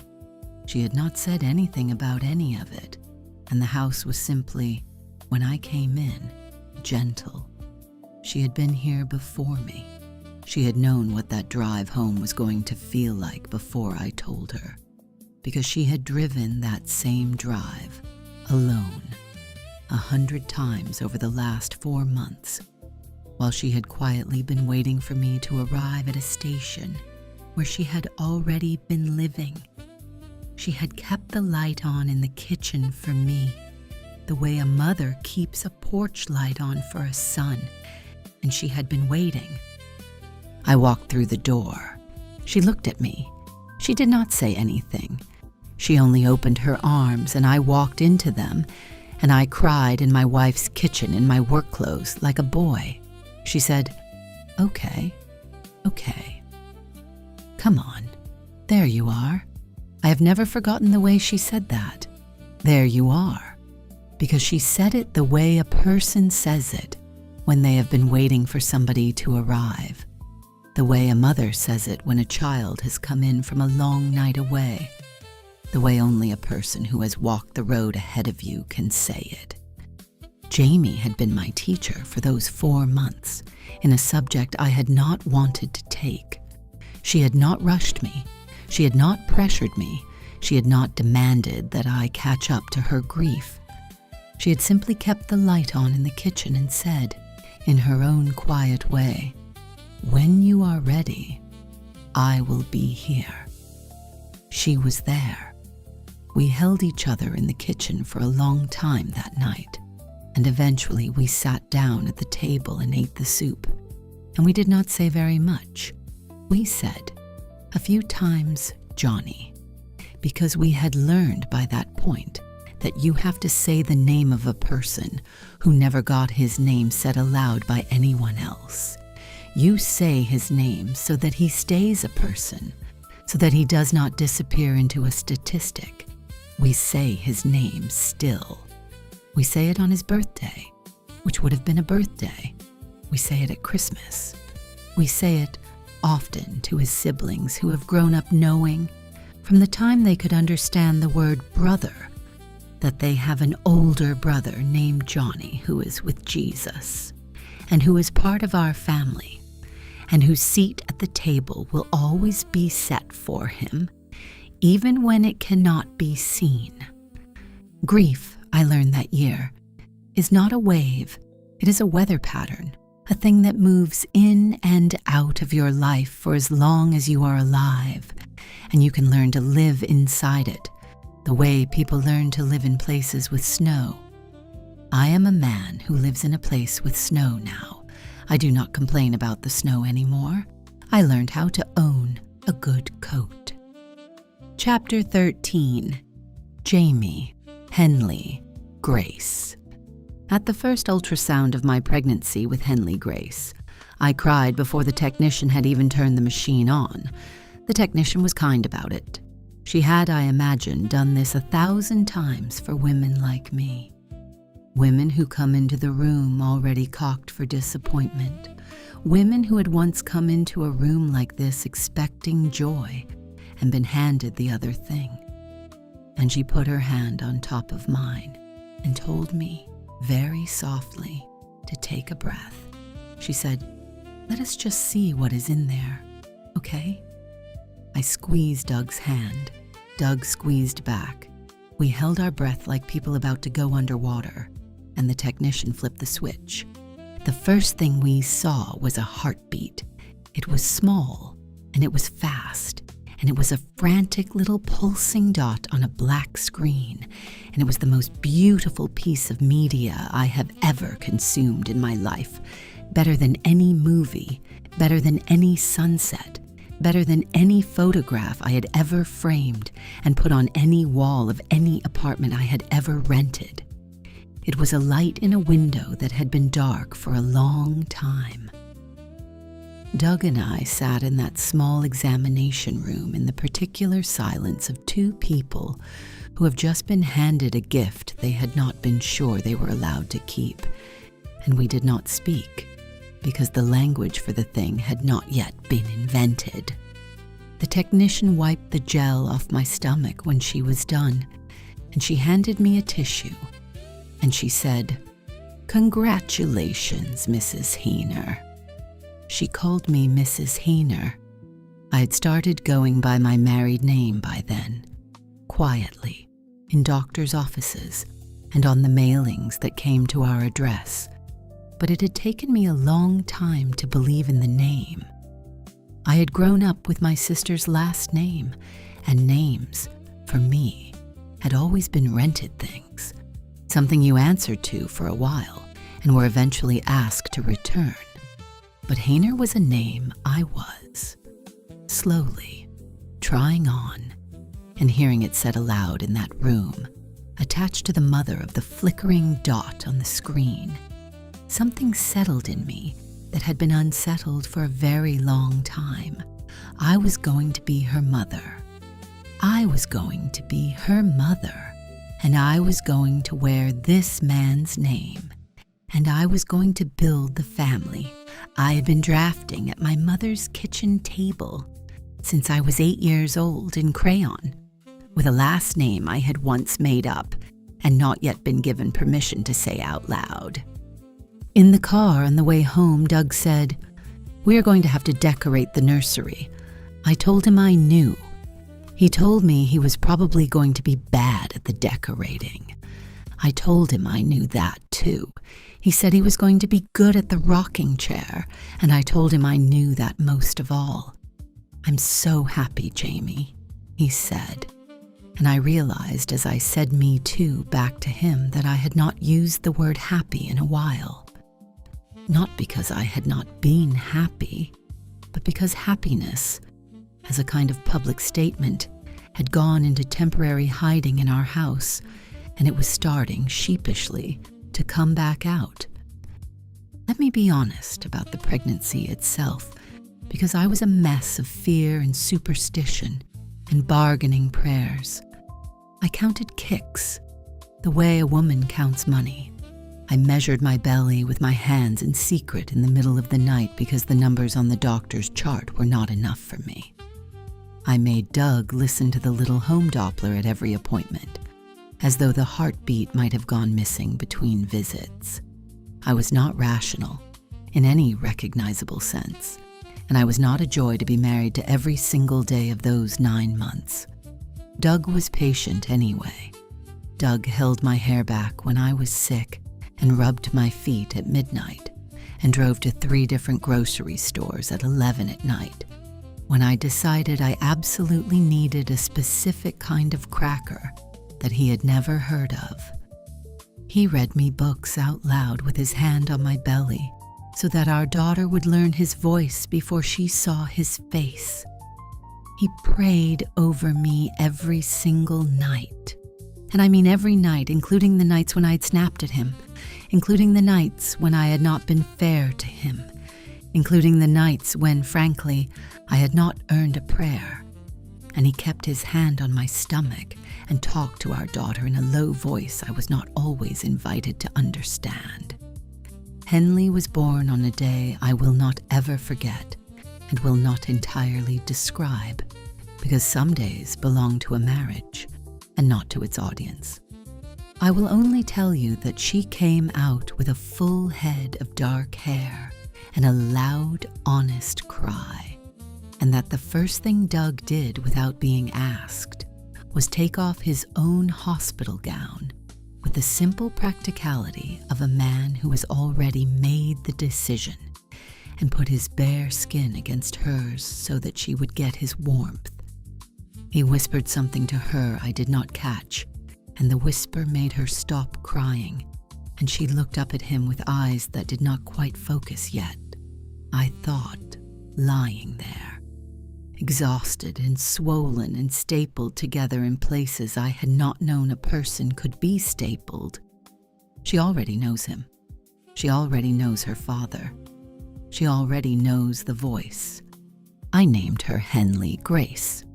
Grace was not a decoration, and it was not an afterthought, and it was not a middle name I had chosen because it sounded pretty next to the first one. Grace was the whole reason she had come. We had not earned her. We had not worked for her. We had, by the time she arrived, only been broken open enough to receive her. Doug held her for a long time that afternoon, while I watched them from the hospital bed, rocking her without a rocking chair. His body making the chair, the way a father's body will make the shape of a chair, without any instruction from the furniture industry, when it has been waiting long enough for a daughter. After a while, I heard him whisper very softly, "Hi, sweet girl. I'm your dad. I have been waiting a long time to meet you. We have been waiting a long time." And then, because he could not help himself, and because he has never been able to help himself since, he added the sentence he would add for every child we would ever hold. "Your brother says hi." I closed my eyes so he would not see me crying again. He had been through enough of my crying that year to fill a bathtub, but he saw me anyway, the way he always sees me, and he brought her over and laid her on my chest and lay down next to us, and the three of us stayed in that narrow hospital bed for a long time, while the nurses came and went, and the city outside the window did whatever it is that cities do at night. I did not know it in the moment, but some small broken part of me that had been broken since I was 8 years old was quietly knitting itself back together in that bed. The part that had believed in some deep underground basement of my heart that I was not the kind of woman a man would stay for, that I was not the kind of woman who got to have the table carved out of a single piece of wood, that I was not the kind of woman who got to have the kitchen. That part of me was, at long last, lying inside of the kitchen. Chapter 14. Doug, the house on a quiet street. We left New York eventually, the way most young parents eventually do, because New York is a wonderful city in which to be 28 years old, and a considerably harder city in which to be 35, with a toddler, a stroller, and a double ear infection running through the household. We moved south, and we found a house on a quiet street with trees and a yard and a garage I would not be able to park a car inside of for the first full year because the unpacked boxes had taken up residence in it, which I understand to be the universal state of every suburban garage in America. The house was ours, and I mean ours, not a production company's, not a landlord's, not anybody else's. Paid for by our own money, in a neighborhood we had chosen, on a street we had picked because it was walking distance from a park with a good playground. The first night in that house, after we had put Henley down in her new room in the pack and play and stood outside of her door, listening to her breathe the way new parents listen, Jamie and I walked into the kitchen and stood at opposite counters looking at each other for a long minute. "Doug," Jamie said, "we live here." I told her I knew. She told me that this was our house, and I told her I knew that too. And then, for reasons I cannot reconstruct and do not need to, we both started laughing. The way you laugh when a thing you have been working toward for a long time turns out, finally, to be real. Not magical, not glamorous, not perfect, just real. And there is something about standing in the middle of a real thing you use to only draw in crayon that makes a grown couple laugh at each other in a kitchen for no reason anybody else would understand, The next several years blurred, the way early parenting always blurs, except that the blur has individual hours inside it, some of which were the most important hours of my life, and which I will remember long after I have forgotten the addresses of the houses in which they happened.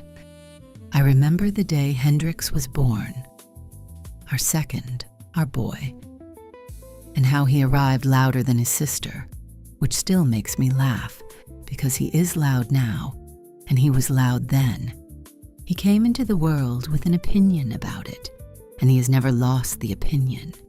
I held him the way I had held Henley, skin to skin, my voice low, and I said the same thing to him that I had said to his sister, because it is the sentence I have now said to every child we have been given. Hi, buddy. I'm your dad. I've been waiting a long time, and because I have never been able to help it, I added, your brother says hi. I say it to all of them, every single one of them, because I want our children to know from the first minute they are in my arms that there is a seat at this table that is already theirs, and that their family is bigger than they can see, and that love does not end when a body ends, and that we carry our brother with us. I will tell you about Hendrix at 2. Hendrix at 2 was a small hurricane with a cowlick. Hendrix at 2 had learned to open the baby gate 3 days before we made what felt, to us, like a very adult decision, which was to begin recording a podcast about marriage and parenting. Jamie had been wanting to do it for years. I had been encouraging her to do it for almost as long. We had converted the guest room closet into a modest little booth with 2 microphones and 1 foam panel Jamie had ordered off the internet, and a small red light over the door that I had wired myself to let our household know when we were recording. We called the show Hot Marriage, Cool Parents. Jamie came up with the title. I pushed back on it because I am an IT guy, and I wanted something more like Marriage Conversations Podcast, Episode 1. And Jamie looked at me with the patient, loving expression of a woman who has decided not to argue but also not to budge. And she told me, honestly, nobody is going to subscribe to that, Doug. Trust me. I trusted her. I have mostly learned to trust her. We sat down for our first episode, and we started the microphones rolling, and we were 22 minutes into a serious conversation about marital communication when the closet door swung open, and there stood Hendrix, wearing exactly 1 sock, holding a half-eaten popsicle that was dripping purple down his chin and onto our carpet, and fixing his mother and father with the full, unshakable confidence of a 2-year-old who has decided that whatever is happening inside this small plywood room cannot possibly be more important than whatever is happening inside of his own body. He announced, very politely and very seriously, a single sentence. Mama, I am in here now. Jamie looked at me. I looked at Jamie. Jamie covered her mouth with her hand so that she would not laugh into the microphone. I leaned forward as the senior producer of our humble broadcast and said, into my microphone, folks, we have a guest. We kept the tape rolling. We left the entire exchange in the episode. Of the hundreds of episodes we have recorded since, that one remains, a decade later, the episode our listeners most often write into us about. My favorite is still the one where Hendrix walks in with the popsicle, which is funny in its way, because we had been earnestly trying to teach a podcast audience about marital communication, and the best point we made the whole hour turned out to be made by a 2-year-old with popsicle juice on his chin. I looked up from the microphone that day at my wife, and then at my son in the doorway, and I thought very clearly, The way a man sometimes thinks clearly while an ordinary Tuesday is happening around him. This is it. This is the marriage. This is the family. This is the thing. The podcast was not a strategy. The podcast is, outside of the children themselves, outside of Jamie herself, the thing I am most quietly proud of in our life together. We sat down in front of a microphone and we began to say out loud to strangers the kinds of things we had been saying only to each other in kitchens, about marriage and parenting and loss and Johnny and therapy and fighting and forgiving and the particular dishonest cowardice of pretending that marriage is easy when you know it is not, or of pretending that it is impossible when you know it is not that either. Marriage is hard, marriage is worth it, marriage can last. That is the whole thesis. And I say it to every man who asks me at a barbecue, or in an airport, or in the DMs of my Instagram, what our secret is. Man, there is no secret. It is hard. It is worth it. It can last. That is all. Some of those men go home and try. Some of them do not. I do not judge the ones who do not, because I have been close enough to the edge of it myself to know that staying is not a matter of being better than other people. Staying is a matter of being lucky and being raised and being willing and being married to a woman who, when she is crying in a hallway about a box or a binder or a Saturday afternoon's unfortunate errand, does not abandon the hallway, and who, when I am the one crying about a son in a parking lot 4 months after the fact, keeps the kitchen light on for me while she waits. The house on the quiet street has hosted a great many people by now. It has hosted our parents and our siblings and our friends, and over the years, more children of our own than either of us predicted we would have the energy for. And on any ordinary afternoon, the kitchen now contains somebody under the table, somebody on top of the table, somebody crying about an injustice related to a snack, and Jamie in the middle of it, laughing, sometimes crying, still, somehow, pacing with a wooden spoon in her hand. We did not get to the easy life, in case you were wondering, and I want to say that clearly to anybody who assumes the couples who make it got handed some lighter or simpler version of the journey. We did not. We lost our first child. We have fought the way other people fight. We have been tired the way other people get tired. We have bent under pressures other people have bent under. We just kept showing up in the kitchen. And the kitchen, over time, kept turning out to be a kind of church. Chapter 15. Jamie, a long marriage. I want to tell you what it is actually like to be 11 years into a marriage that began on national television with a stranger. It is quiet, first of all, and that is the detail I did not see coming. It is so much quieter than it used to be. When we were first married, everything was loud. The show was loud, the cameras were loud, the people in the grocery stores were loud with their questions. And most of all, my own head was loud with a nonstop commentary track of doubt. Is this real? Is he going to stay? Am I going to ruin it? Am I going to wake up tomorrow and not love him? Is he going to wake up tomorrow and not love me? Am I enough? The commentary did not quiet all at once. It quieted slowly, the way a room goes quiet only when everyone at last agrees that there is nobody left in it to impress. And I am 11 years in now, and I'm not impressing anyone anymore, which is one of the sneaky small mercies of a long marriage nobody prepares you for. I am sitting at my kitchen table on a Thursday afternoon, watching my husband through the window. He is in the yard. He is pushing a child on a swing, wearing the same pair of ratty sneakers he has refused to part with for 6 years, despite my annual and increasingly dignified campaigns against them. He is laughing. The child is laughing. The sunlight is bouncing off the chain of the swing in small repeating flashes.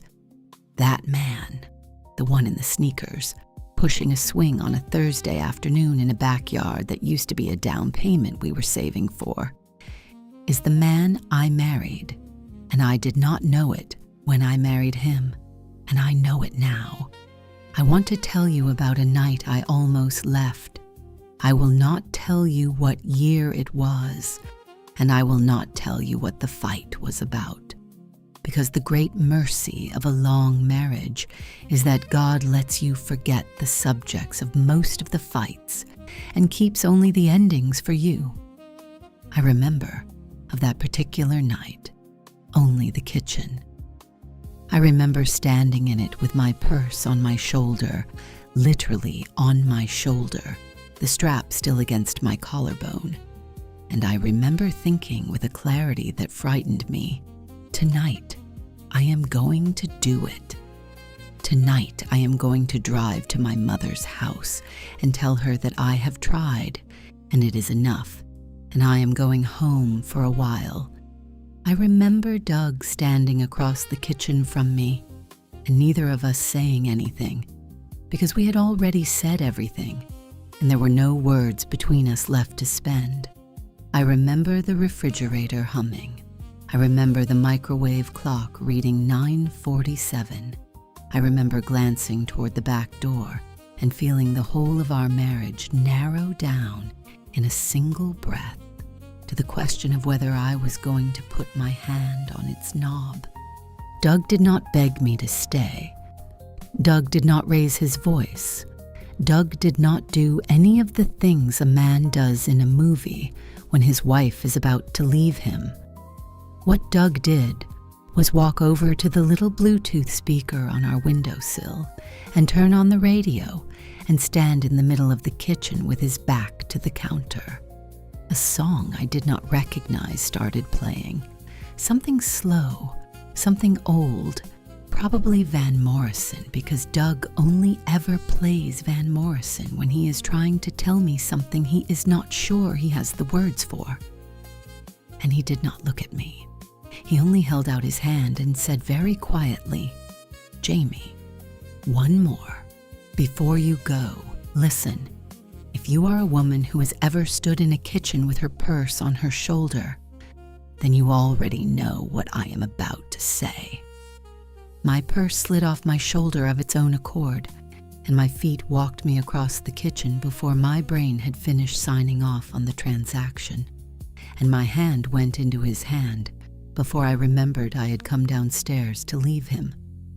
He put his other hand at the small of my back, the way he always does, as though my back were a door he had been given the only key to, and he did not make a speech, and he did not explain anything, and he did not promise me that it would not happen again. He only danced with me. Badly. The same bad dance he had done on our wedding night in a hotel suite, stepping on my foot twice and apologizing into the top of my head both times, while Van Morrison, or whoever it was, asked his old questions about the mystic. And I cried onto his shirt and did not stop crying until the song did.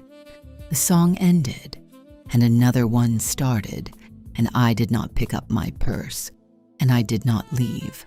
We went to bed. We got up in the morning. We did not talk about it for 3 days. When we finally did, over breakfast, Doug put his fork down and said quietly, "Babe, I just want you to know, the door was not going to be locked. I would have waited. I just was not going to let you go without asking you to dance one more time." I started crying into my eggs. I am a woman who cries into her eggs, and I am done apologizing about it. And what I learned that night is that there are marriages built on big speeches, and marriages built on small decisions to turn on the radio, and ours is the second kind. The music keeps playing. The door stays unlocked. Nobody has ever used it. When I wake up in the dark now, a mother of more children than I planned on, with a mortgage and a kitchen and a husband and a life that does not fit inside any frame a television production could ever have drawn around me, I slide my hand into his open hand on the mattress.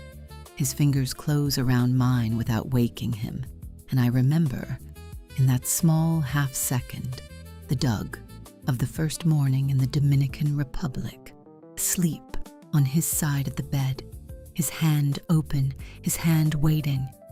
He's been waiting for me my whole life. He is waiting for me still. That is not a line. That is not a tagline.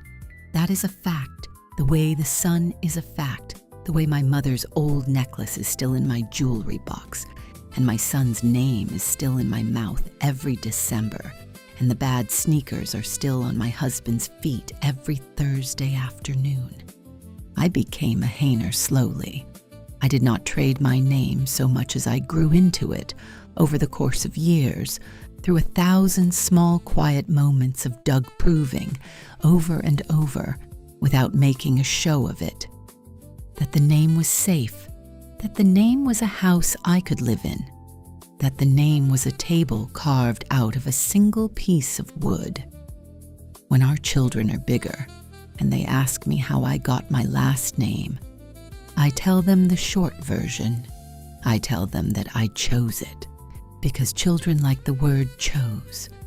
When they are older, I will tell them the long version, that my last name is the answer to a prayer an 8-year-old girl prayed at a kitchen table in Michigan, and that it is the sound of a door I walked through one morning when I was 27, and that it belongs to the best man I have ever known, who was raised to be that man by a father who was raised to be that man by his father before him, and that the line of good men in our family stretches back further than we know and forward longer than any of us will live, and that I have been granted the unlikely grace of standing in the middle of it. I did not find a father. I did not need to find a father, not in him and not in anyone. I found a husband, the husband the 8-year-old at the kitchen table had been quietly drafting her whole future for, without knowing his name or his face, or the sound of him pushing a swing in a backyard on a Thursday afternoon. His name is Doug. He is mine. Epilogue. Doug, a backyard, a Thursday. Jamie thinks I do not know that she is watching me from the kitchen window, but she is a person I can feel without looking for, the way you can feel a hand on your back in the dark. She is at the sink. She has a dish towel in one hand that she is not using. She is leaning, a little, against the counter. She is smiling without meaning to smile. She is watching our child on the swing. I could turn around and wave at her, and she would pretend she had not been watching me at all. She would pretend she was doing something useful with the dish towel. And we have been married long enough to have a small running joke about being seen, and her pretending not to have been watching me is one of the oldest bricks in it. I do not turn around. I push the swing again. The kid laughs. The kid, for the time being, thinks I am the funniest man on earth, which is a temporary glory I intend to enjoy for as long as it lasts. Somewhere in the next several years, this kid is going to start looking at me the way kids eventually look at their fathers. A little sidelong, a little embarrassed, a little curious about where this man ends and the man they are becoming begins. And that is a holy privilege too, and I am ready for it. And I will still push the swing. I will just push it more slowly. There is a seat on the swing set that is always empty. It is the far one, the one at the end, and none of our children ever sit in it for long.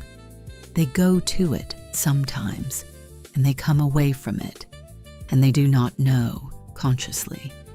Why they come away. They are small. That seat is Johnny's seat. We set it aside for him years ago, Jamie and I, without a sign or a plaque or anything anybody else would have recognized as a memorial. With only a glance between us the afternoon we finished putting the swing set together. That one, the glance said, that one is his. It was not a heavy decision, and it was not a sad decision. It was one of the 1,000 small decisions a marriage makes in the long course of its life together. A quiet holding of a child's place at a table that will never forget him. Jamie comes out eventually, barefoot, carrying a glass of water I did not ask for, because she knows I am thirsty the way she knows a great many things about me. Without being told, she hands me the glass, and she stands beside me and she watches our child on the swing.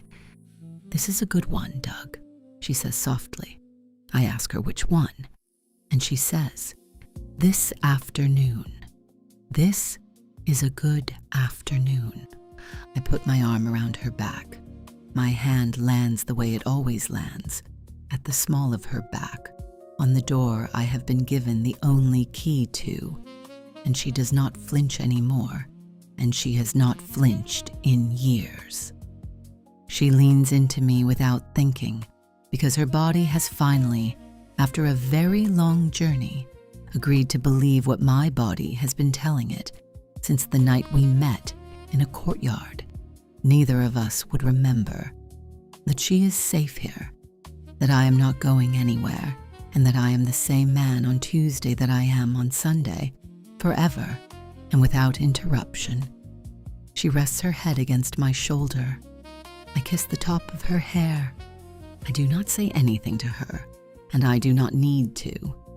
We stand together in our yard, two strangers who became a marriage, and we watch our children play in the grass we pay taxes on, and we listen to the swing chain creak, and we count, without counting, the seats. Every single one of them is filled, even the one that looks empty, and it is the fullest life I have ever heard of, and it is also just a Thursday, and that is the part I think I love the most. I look at my wife. My wife looks at me, I say, under my breath, just to her, the only prayer I have ever been able to make about a life like ours. Thanks. That is the whole thing. That is the whole marriage. That is our story. A final word. This novel is inspired by publicly available material about the marriage of Doug Hehner and Jamie Otis, whose story began on the first season of the reality series Married at First Sight in 2014, and who have continued for more than a decade since to share their lives openly through interviews, their own podcast, social media, books, and countless public appearances. The interior moments, the dialogue, and the private scenes in these pages are dramatized interpretations offered with deep respect and intended to honor the spirit of a real marriage, rather than to document every factual detail of it. Any small errors or imagined specifics are the author's, along with the reverence in which they were set down.